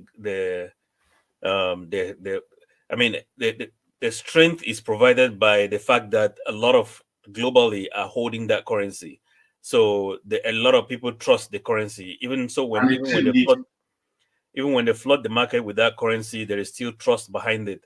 So sometimes the US would actually buy back its own currency to reduce the flow of the currency on the system, just to continue to keep its value. The second aspect is that when you print money, then basically it becomes just a piece of paper. There has to be something that is backing that currency, that gives that currency its value. Let's say, for example, if you hold $1 million worth of gold and you print paper, you print fiat currency for $1 million worth, investors or those that are looking towards doing anything about your currency, they trust that currency because it's actually, there's something behind it, in this case gold. So when you do just print currency money, then you can just use it to buy anything, because the person receiving that currency will not trust that currency, knowing that that was just a piece of paper. There's nothing that is backing it. So as a result of that, currencies are printed supported by either economic activities, like the US economy is strong enough to support the printing of the currency. That's everybody is now really concerned about the fact that the printing of the currency has increased beyond what the economic activities can support. Because let me add one little thing also again. The risk now is that most countries are de-dollarizing. They are backing away from the dollar. So even to get the inflation rate down, it might take a while, because countries are now they are no more respecting the US as their reserve currency. Because at one point in time, people could always trade they must always do transactions in dollar.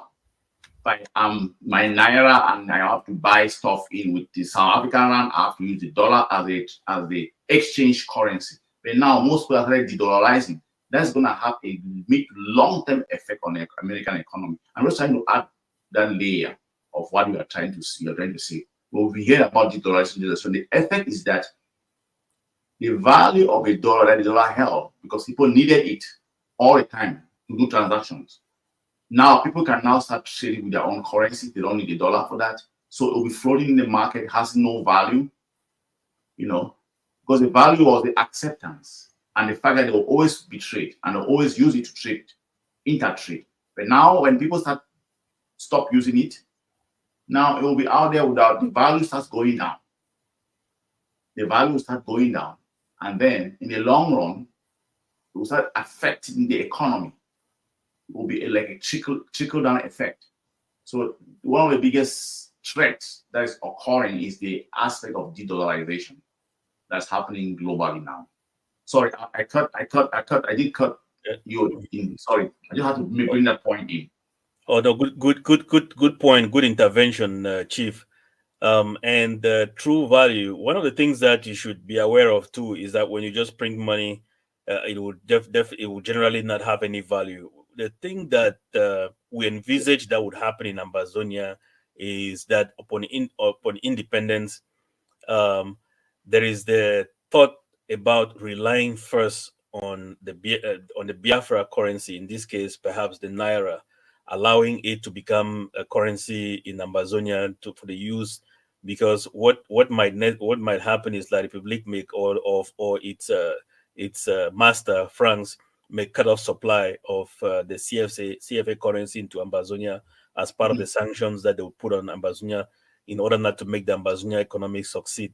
So there will be that, maybe this might be a lot of disclosure, but there may be that need to tilt the economy, shift the economy towards the Biafra economy, so that way we allow for the use of the naira within the Ambazonia economy in the event that La République does, or France does, cut off supply to basically cause bring down the economy of Ambazonia. That's one.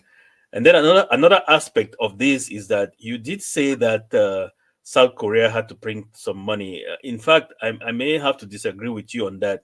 The reason being that after the Korean War, and also even the Japanese War, the U.S. had come in and really supported by providing enormous amount for the reconstruction of both Japan and Korea, which is what happened. There was a Marshall Plan for the reconstruction of Europe, which was largely also supported by the U.S. So the U.S. had come in and provided most of the funding that went to that. So now when you start to grow your economy, it gives you the basis for which to print additional currency. With what might happen in Ambazonia, when the economy starts to take off, then with the identification or an inventorization of the Ambazonia resources, that might then provide the basis for the printing of an Ambazonia currency, of the Amba coin, or of the Amba currency, to allow for, because then that would give investor confidence of the value of the Amba coin, of the Ambazonia currency. Then you might start at that point to get foreign direct investment into Ambazonia, knowing that there is the investor confidence, investor trust in both the currency, in the currency as well. So, but the South Korea and Japan were largely built from loans that came from the United States and Europe. The Marshall Plan. The Marshall Plan. There was a Marshall Plan to do that. And just touching on this, as you rightfully said, you can't print a currency without a backing. But we might see something. The place that we have hopes, the biggest hope, is the AES nations. Because as they have come together, if they have proper understanding in the Confederacy and integration of their systems, it becomes easy for them because they have their resource in their hands. And their thing is Mali and Burkina Faso, that they're building a gold mining plant where you tap your gold, a gold that is coming out of the country, you'll convert it into bars and be able to create a currency that will be backed by the resources. That can happen only when you have the economy in your hands. But you look at across Africa, a lot of those countries have loans. So some of those loans that you have in those countries will not even allow you to participate. Let me case in point, true value. Case in point, look at it happened recently in our time. They were trying to create what the currency they were trying to create in West Africa. What was the name of it again? ECHO. Yep. ECHO. But who sabotaged it? France and Ivory Coast. For a reason. They had to sabotage it. It was always almost at a point of acceptance. But they had to sabotage it because it's not an easy task for Africans to just come together and form a currency. France won't allow that to happen. You have to do it piece by piece. If we see the integration of these the AES nations fully functional, other nations might join in. And if they are coming up with a currency that they have control of their resources, their destiny in their hands, and what they have as resources, like you said in Ambazonia, we'll have resources we can print money based on what we have and create some confidence level from foreign investors and on our currency. The AES nations, they are now having a gold factory that will be purifying their gold. They can back their currency with their gold, and gold is a standard global resource that you can use as a legal and a backing tool for your currency.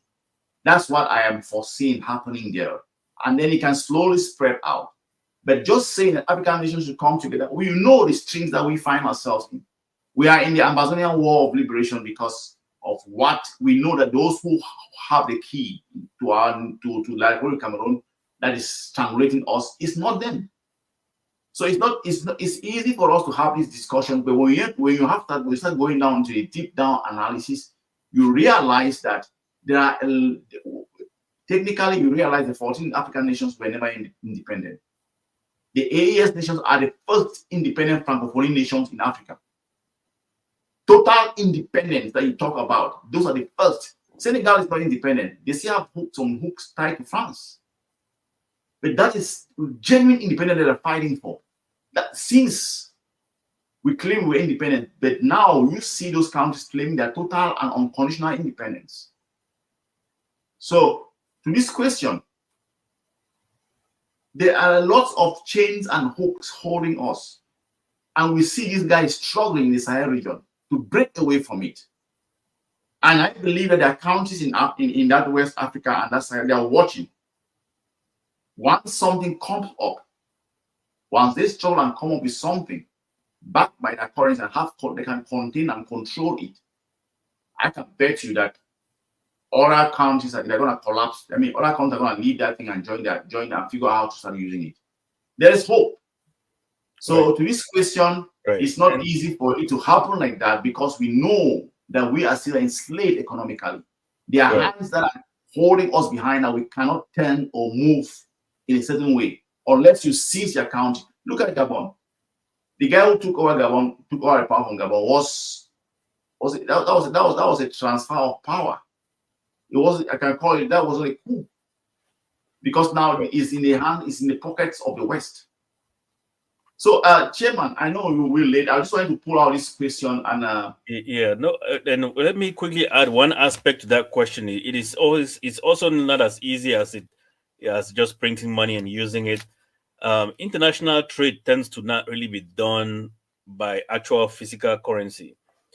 International trade happens when one country purchases your currency and then keeps it on international reserve, and then you can send goods and whether you're performing services to that country, and then the country will pay for it by just like journal entries. Like the SWIFT we talked about earlier on, the SWIFT allows for these transactions to happen through like accounting entries on the ledger. So a country will not trust to send you goods when you're going to be paying by just pieces of paper that you just printed. So you have exactly. So they have to have actually purchased your currency and held them in their reserves as they would use as payments for the goods that you send to them. But for them to have confidence in that currency, the currency cannot just be pieces of papers that are not backed by anything. They have to have value. And by the Sahel countries coming together as three powerful economies, and they are equally very goal-oriented, goal-endowed. That is to say, they also have gold deposits and other minerals that they can use to state that, yes, the currency is supported by actual physical gold. So that builds trust. So another country will purchase their currency to put for international buying and selling settlement in that case. So there's a lot of other aspects to this, comrade. Thank you, Chief. Thank you. Thanks. That's a very good point. Thanks for bringing people. I mean, for bringing clarity on that. You're right. It's a very good point. So at least it's an educational tool from an African perspective. We will get there. And before we end this live, I tend to always look at certain things from my own perspective. The wind of change in Africa started when Ambazonia started having real, genuine change of power. The real wind of change again in Africa, the second phase, started when we, Ambazonia, started agitating for our independence. It triggered now other real, genuine liberations in Africa. Because it's only after our liberation, our quest for liberation within Ambazonia that you saw Mali came up and the guys took power not long. The guy from Gambia, though, is on is questionable. Then you saw Burkina Faso 1, 2. Then you saw Niger, and we believe that we are always the pace setters. If anybody is doubting, not too long from now we'll be a free nation. Some people ask how, but it's coming. It's not gonna take long. But you have to stay hopeful. It boils down to one thing. I don't know if I have to add a word on this before we round up. I know it's been about 2 hours. I wanted to touch a little bit on the last thing I want to touch on before we go. All the decisions and the policies that are coming out of our territory, what can you make about that? Currently, we are at war, in this war of liberation. What can you make about that? That the AGOVC is putting in place certain policies. Can you put context to that and let our people understand why we go to that level to make some of those policies? Right. I have had individuals actually call me and are very uncertain and express their uncertainty about some of the policies that the AGOC has put in place. I don't mean to undermine the sacrifices that our people have done and are doing, but I think that we are in a very good place in terms of the fact that the war that is going on in Ukraine, by comparison, each day Ukraine is losing about 22,000 to 2,300 individuals. Yes. Each day, not even a month. This is like each day. Yep. You have situations in armed struggle or say freedom struggle where these things have gone for years and years and years, and you do not see any hope at the end. Yep. Yep. If you look at the Ambazonia case, our case where we are 7 years later, we've made tremendous strides that have taken some other countries or some other freedom movements years, 10, 15, 20 years to get just to where we are today. Where we are, yes.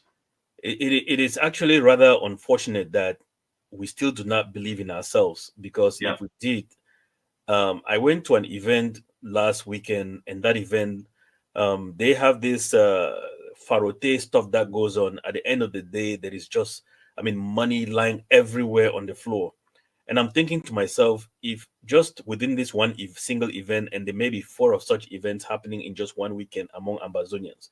Yes. If all of these events, if you all can just maybe make the commitment of just $100 or even say $300 per year per person in just one such event, and then multiply that by 4 in one city, multiply that by how many in other cities within just the United States, we should be able to bring this to an end within a very short space of time. Because if you look at where La République du Cameroon's economy is, first, they've had so much debt over the years, and their tax base has dropped significantly because unemployment is very significantly very high. So there isn't really, to be honest, there really isn't any tax base, because that's how you raise your revenue. Mm-hmm. And part of that revenue will go towards your debt servicing. And so to understand that they have a huge debt burden and need a lot of money to service the interest expense on that debt burden. So that is one of the things that will kill their economy. And that tends to weaken the economy and not leave them enough to spend to fund the war. So that's one aspect. The other aspect is that you only have so many people that want to volunteer to join your military. Yeah. La République is a big country. Ambazonia is a big country, so they need a huge military to be able to police these 2 countries, and they don't even have enough to police just their own country. Boko Haram comes in from the north and basically just wipe out the northern provinces or their northern regions unopposed, and they're the ones that actually decide to retreat whenever they want to, because they have no opposition. So we are at a place where their economy is not only weak, but the administration is made up of like really old people who have basically leading the country to their grave, have no other vision, have no other thought about the country. Their military is reduced because not so many people are wanting to join, and those that have joined have all basically deserted. They've escaped to many other African countries because they're not, first of all, not getting paid for what they are promised. Yeah. And so we are the place where we have all the advantages to bring this to a quick close. So what the ADF approach, the Ambazonian Governing Council approach has been, is to slowly take all these measures that they've implemented, and these measures have slowly been crippling. You may not see it, but they slowly have been crippling the Cameroonian economy. That's why they're around begging and using bribes to bribe individuals to stop here, stop there. And so slowly it will cripple the economy. And for those that are making the sacrifices on ground zero, know that these are huge sacrifices. Yeah. When the AGOC implemented the license plate stuff, they brought in all of their backing dogs from all over the place to back and The weaver birds. the weaver birds essentially talked about how evil these things were and how they've done this, done that. But today, you see drivers drive from Yaoundé and they get to like Buddha, and Change their plates. they change their plates in order to get. They know they are getting to another nation. They know they're getting to another nation, and you may not think that is a big accomplishment. That is a big accomplishment. They recognize that they're entering another country at this point, so it's already making them becoming to accept the fact that Ambazonia will become a reality. It's real. Yeah, it's real. And what this also gives to the people is the fact that they know that they've accomplished something when they do those changes. Right now in the city of Abakwa, a lot of the taxis are no longer, because first of all, these taxi drivers were getting easily identified and stopped for ransom, for money that the foreign occupation military was collecting from them. So now the foreign occupation military can't even distinguish between a private car and a taxi. So most of the taxi drivers in Abakwa have now really adhered to. It may seem like a small accomplishment, but it is a huge accomplishment. It's huge. So slowly the lion is getting skinned. Slowly they're taking it down. So at some point you get to a place where they will be weak enough and not be able to do anything. And that is where Russia is getting, say, Ukraine on, where Ukraine would just collapse at some point. You will get to a place where La République du Cameroon will not be able to pay its bills, and those that are responsible will be running away from responsibilities, and the entire country, there will be no sense of direction, and those that are left to fight, they would not see themselves as wanting to fight for what, and the entire system would come to an end. So it's just a matter of time. So what I would say is that bear with these things that are getting implemented. It is very well thought out. Sometimes it's thought out by our forces on the ground. They know why they do what they do, and sometimes it's thought out by the governing council as a whole and implemented. So bear with those rules that have been put in place. It is well thought out and thought out for the interest of the country. Some of it on the short run may be seen as though it is a huge burden to the people or it brings the people risk. There is no freedom that was ever granted.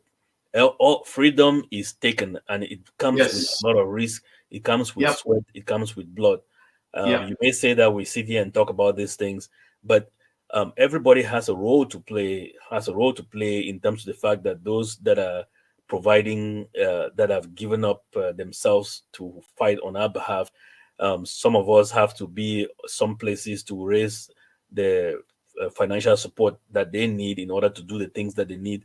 Some of us have to play the diplomatic arrangement. Some of us, so we all have roles that we have to play in one way or other. We all cannot be doing the same thing. Otherwise, the other areas, we will not be able to get what they need in order for the other areas to become efficient. So bear in mind that we each have a role to play. So, but thank you, comrade. That is all that I had to say in that regard. No, thank you very much. There is one thing. Ambazonia is becoming a reality because of the coexistence between the diaspora and the ground. No one can free Ambazonia, not just alone. The diaspora alone cannot free Ambazonia. The ground zero alone cannot free Ambazonia. You need this coalition, this cohesion together. The right people with the right mindset to free Ambazonia. That's one thing Ambazonians have to come to them to understand. And the Republic has done everything possible because they have struggled, used internal force to dissociate us from ground zero. It didn't work because they knew that if they cut us, divide us, they can successfully and confidently destroy this revolution. They have tried and it's not worked. The bond has grown stronger and stronger between the ground zero and the nationalists in the diaspora, because it's not everybody in the diaspora that is fighting for the interests of Ambazonia. The nationalists in the diaspora and the fighters from the ground zero, they are working hand in hand. And you see, you bring a very great point that people should start. You sit back and you absorb. The fact that Liberia Cameroon people are coming and they arrive at the borders and change their plate, it shows that we are a nation. The fact that we've said that we don't want Euro taxes starting in Mesa is going to spread across the territory because we are upholding that rule across the territory. It shows that Liberia Cameroon has Euro taxes and Ambazonia doesn't have any Euro taxes. We don't want them in our territory. This is a different nation from you people. That's the implication, the psychological implication. I think recently today I saw the president put out one of the declarations. No sale of lands to non-Ambazonians. Anybody doing that is doing that at his own risk. Any foreigner, non-Ambazonian, buying land in Ambazonia, you are doing that at your own risk. It is not your land. A decree has been put in place. Foreigners that are buying land in Ambazonia, buy at your own risk because you don't own that land. That's a decree. It is our land. Ambazonia is ours. We have suspended the sale of land to foreigners. So if you are risking and doing that, any Ambazonian that sells land to someone, any Ambazonian has the right to come to that territory and start using that land. The foreigner doesn't own land in our territory. Our fighters are dying for that land. So there's a decree that's come out. Foreigners, you don't own land in Ambazonia. Moving forward. Some of these things that we put out, that the egg of it put out, people think we are mad. Tomorrow will bring clarity to this madness. And then people will judge the reason why some of these policies have been put in place. The Weaver birds, they sang, they went up and down, they said, oh, number plate, or put other people, but they are respecting it.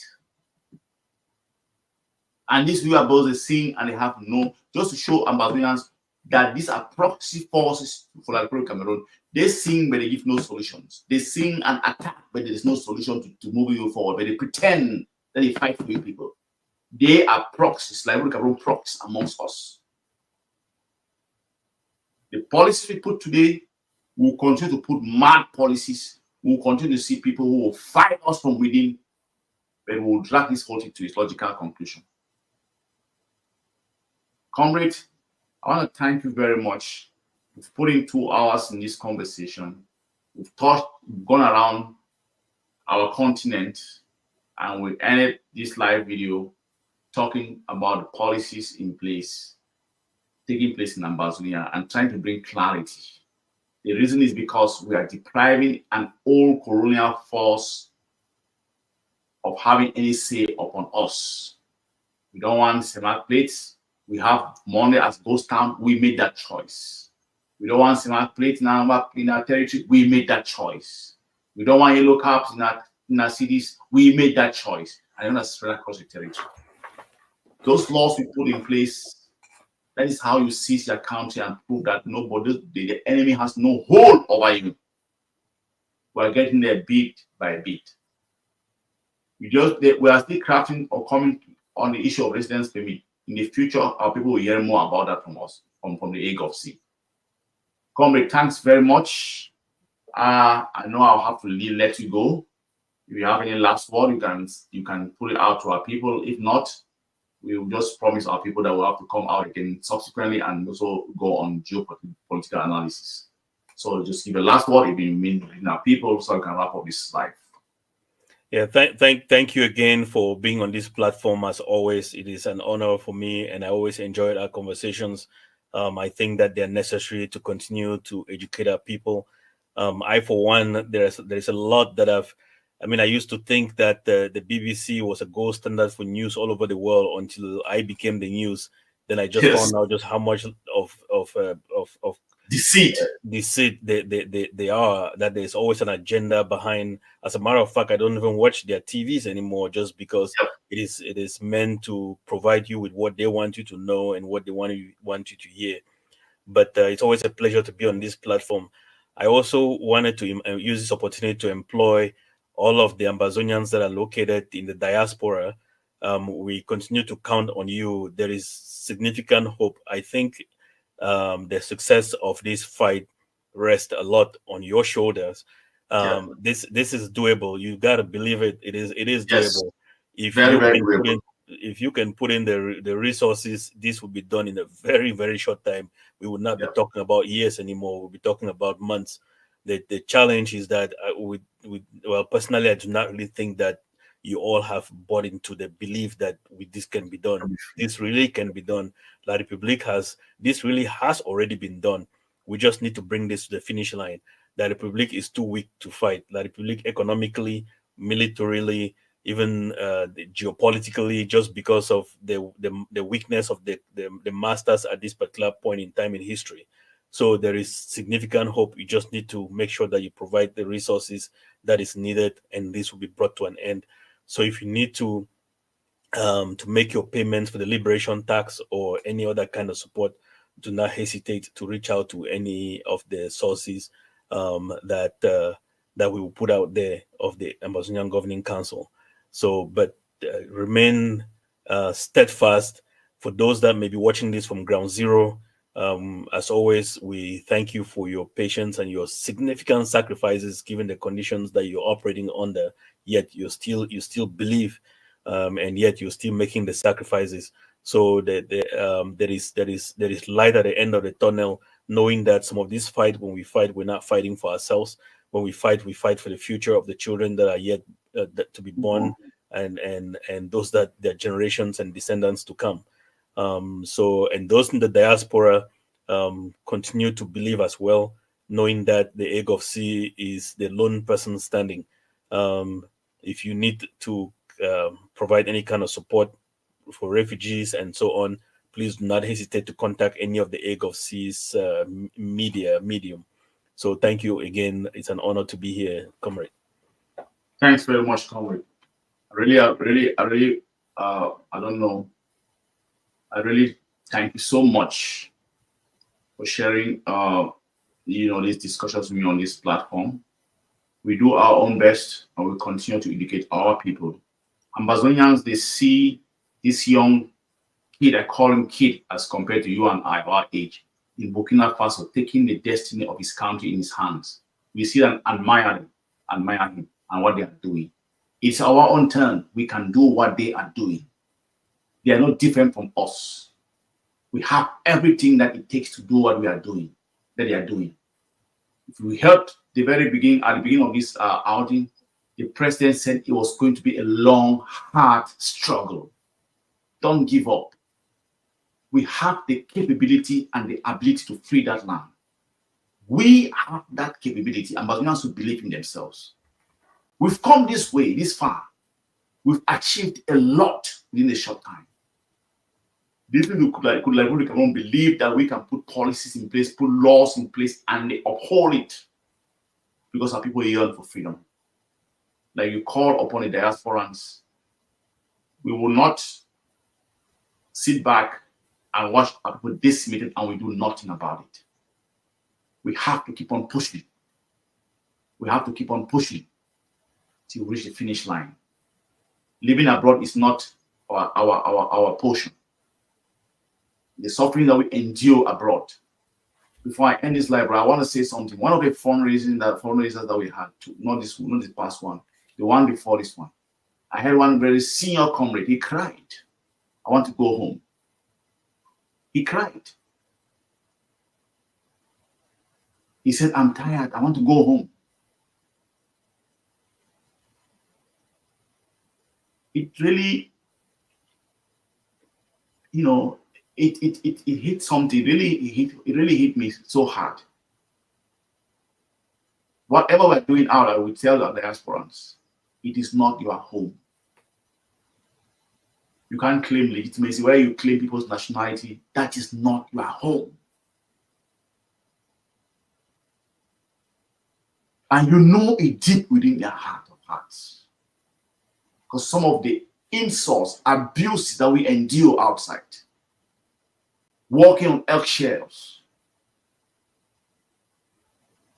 then we try to claim it's our home. It's not our home. And we can make our home better. We can do it, Ambazonians. Thanks once more, comrade. And our people should hear more from us in the future. We continue to do this educational program, opening up our people's minds, see how things work from a geopolitical standpoint, the messaging behind certain things.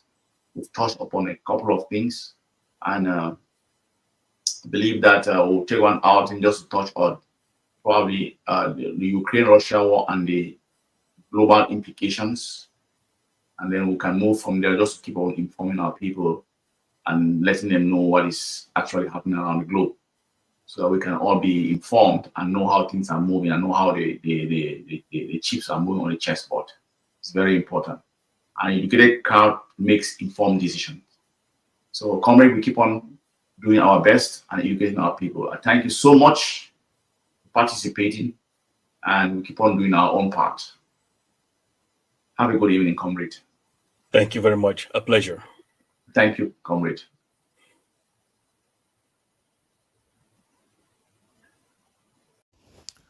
My fellow Ambazonians, good morning. This is Dr. Chua Yaba.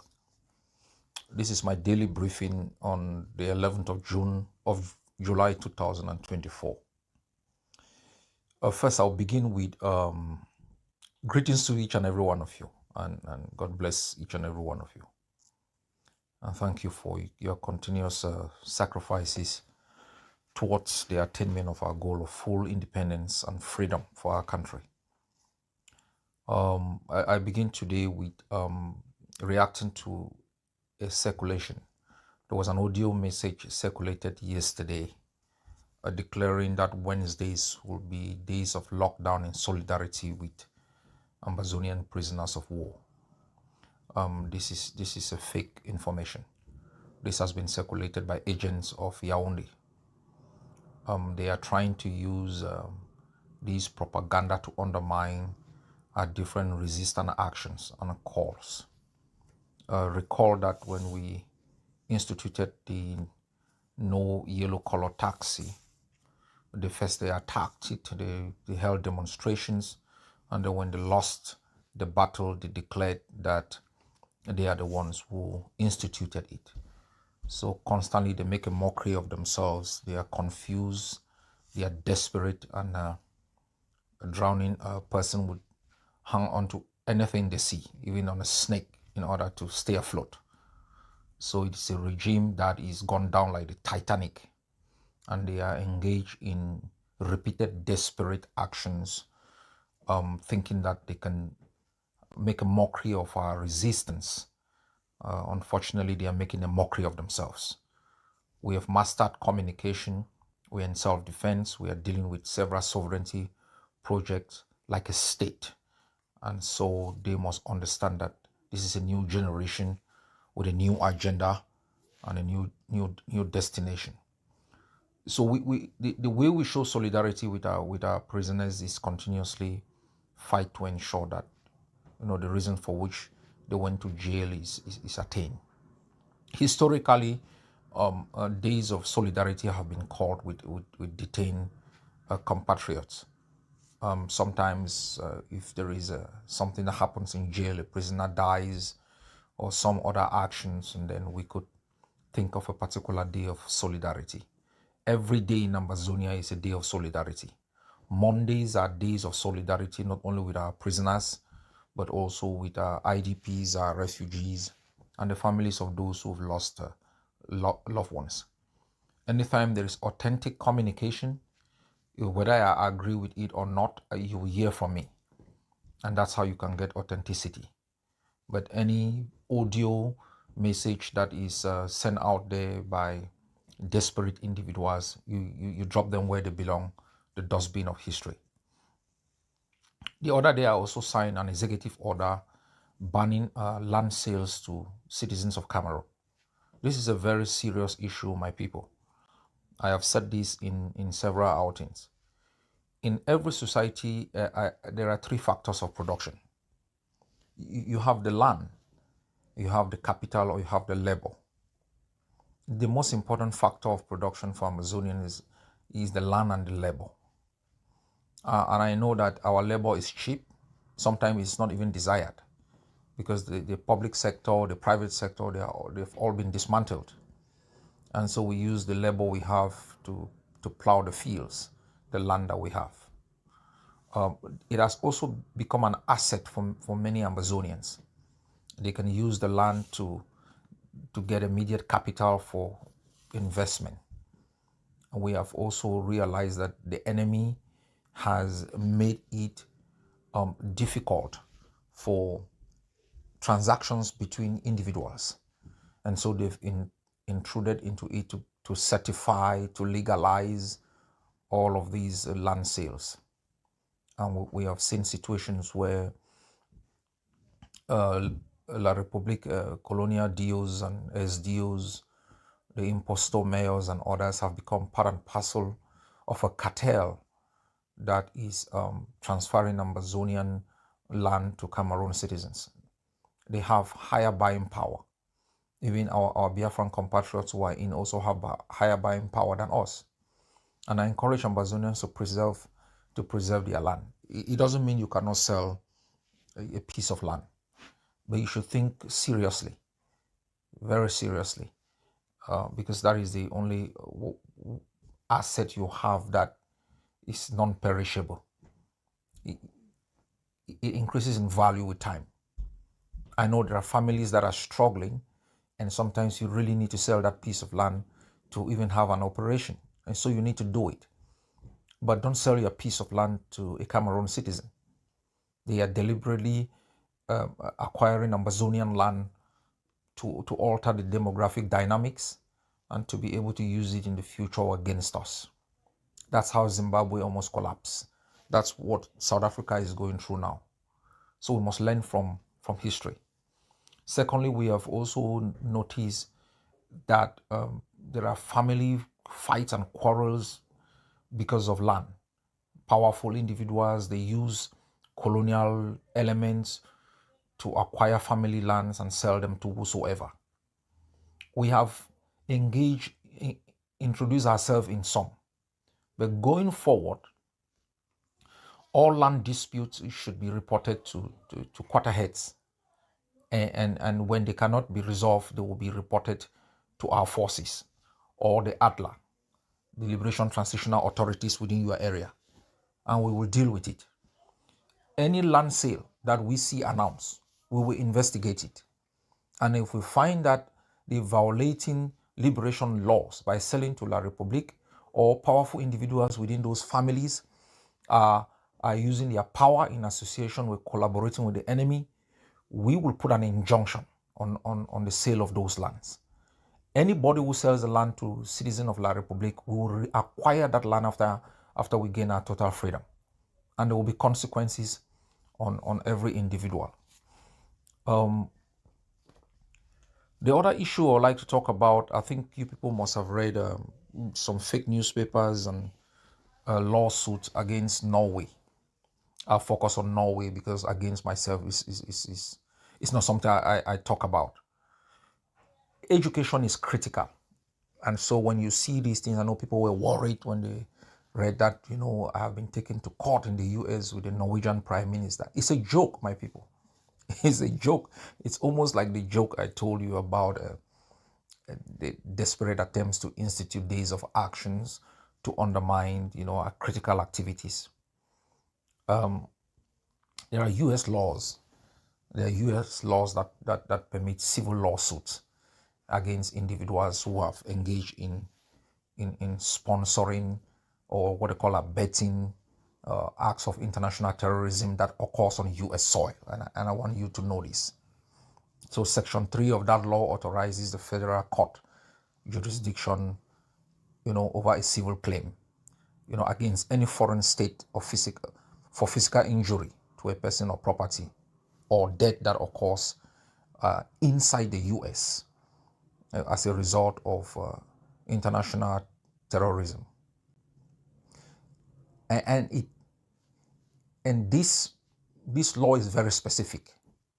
It only works and functions on the premise that the act of that international terrorism occurs within the United States of America. That's number one. Number two, it does not occur during war. So, and number three, it is perpetrated by a designated organization that has been designated as an international terrorist organization. So these are three conditions you must understand. There is an existing law for civil law claims against individuals or institutions that are perceived to conspire to commit, aid, or abet, acts of international terrorism that causes death, injury to humans or property. It must occur in the United States. That's number one. Number two, the law is also very clear about the fact that the act must have been committed by a designated international terrorist organization. The U.S. usually designates groups as terrorist organization. No Ambazonian group has been designated as a terrorist organization, and it must occur not in times of war. So when you read these lawsuits, there are a couple of things that you must understand, and I don't want to get into. I think our spokespersons and individuals have dealt with the different actors and their underlying claim. But as a leader, what I want to talk to you about is for you to see the acts of desperation. First, we didn't exist. First, Ayaba did not exist. Then they gave him a name. He's a terrorist, and then they tried to negotiate with him. You can't be confused. You have to be clear. If you fight in a war, you want to occupy my land, you have to be clear.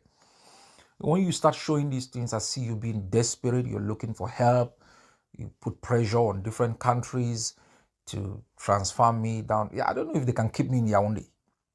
Maybe if Norway says tomorrow that they are going to hand me over to them, they'll surely drop me from the sea. They can't lock me in a jail. They can't, except, I don't know. I'm not God, but I hate these people to the point where I don't think they can keep me in a jail. So they will drop me from the sky down into the Atlantic Ocean for me to die immediately. That one they should know. And so when I look at these things, I am not worried. I speak about these things because I know they use misinformation, they use intoxication and propaganda. Their aim is to weaken your resolve. Don't be afraid. If I drop today, you will continue. Kuva dropped. Asonganye dropped. Abombi dropped. Ivo dropped. Efang dropped. Piti dropped. The war is on. This is not a war by Ayaba. It's a war by the Ambazonian people who have become conscious of what is happening to them and have taken a firm stance. So I want you to not to be afraid. This is a season of resistance against a known enemy. Secondly, there is an analysis about Ambazonians having been detained. There is no Ambazonian who has been detained, who has gone to jail out here because they are involved in the struggle. There are Ambazonians in the United States, including known persons like Mamangam, who are in jail because they violated United States law. They violated US laws. No matter how just your cause is. And I had cited the shipment of weapons into Iran, I think under President Reagan. It was illegal. And the president himself was, I think, investigated for violating US law. Once you are in the United States, you are not allowed without permission to ship any kind of weapons anywhere. Whether for good causes, bad causes, whether you are the president, whether you are the foreign minister, you are not allowed. You do that illegally, you would you'll be held accountable. That is what has happened to Ambazonians. Everywhere there are laws against money laundering. So if you are in the US or wherever in Europe and you are moving large amount of money that are not declared, that doesn't go through systems that are seen as monitored, then you can be charged for money laundering. It has nothing to do with the war. It has nothing to do with the purpose for which the money was being transferred. So if you are sending funds or money into designated organizations that have been designated as terrorist organizations, you will be violating, the Anti-Terrorism Act. So these are things that, these buffoons, this what I call church and bail lawyers have been going around and propagating, trying to frighten you people. We are not frightened by war tanks. The 12 of them entered Momo last night, and thousands of forces. We are not frightened by them. I will be frightened by lawsuit. These guys have lost every suit they have filed. Every suit except the one they filed at the ICJ on their claim to owning Bakassi, because Bakassi is ours. If you review the case laws of the Human Rights Committee and other jurisprudences, you would find that Ambazonians have defeated them. Gorgie versus Cameroon, Albert versus Cameroon, Akwanga versus Cameroon, Titi Ahonjo versus Cameroon. All of these things, they defeated these enemies. They don't even know how to argue submissions. In one of their submissions at the Human Rights Committee, and that was very laughable. They don't understand law. The premise of individuals jumping jurisdiction, for example, if your rights are violated, then you can decide to move the case to, let's say, the Human Rights Committee under the ICCRP. You can only do that if you've exhausted domestic remedy. And it is very clear that the presence of domestic remedy is not enough to prevent somebody jumping jurisdiction. It must show that it is effective, and that it doesn't last forever. And in most of their submissions, their argument is like being made by people from the street. That's why they don't win any case. So we should not be afraid, my people. If there is anybody to be charged in any court of law, and we've captured these in a manifesto, and I'll read the section to you, which is important. If there is any person in this conflict to be charged, it is not Ambazonia, it is not Dr. Choi, but it's not any Ambazonian. It's La Republique and the Atangangis and all those who have worked to murder thousands of Ambazonians. And we captured this in the matters of law and justice. La République du Cameroon, having invaded and occupied the Ambazonian territory in September 1961, and after dissolving all executive and legislative institutions of Ambazonia in the manner of tyrants, has violated the territorial integrity of Ambazonia, has scorned and violated the laws of all people of the world, including but not limited to the right to self-determination enshrined in the Charter of the United Nations, United Nations General Assembly Resolution 1514, paragraph 15 of 14 December 1960, that affirms the right of all peoples to their sovereignty, the United Nations Declaration of Human Rights, Article 15, which stipulates the Ambazonians' rights to found a nation and name a nation, and UN General Assembly Resolution 26, paragraph 25, subsection 25 of 24th October 1970, that further affirms the right of the Ambazonian people to establish their sovereign and independent state as a mode of expression of their right of self-determination.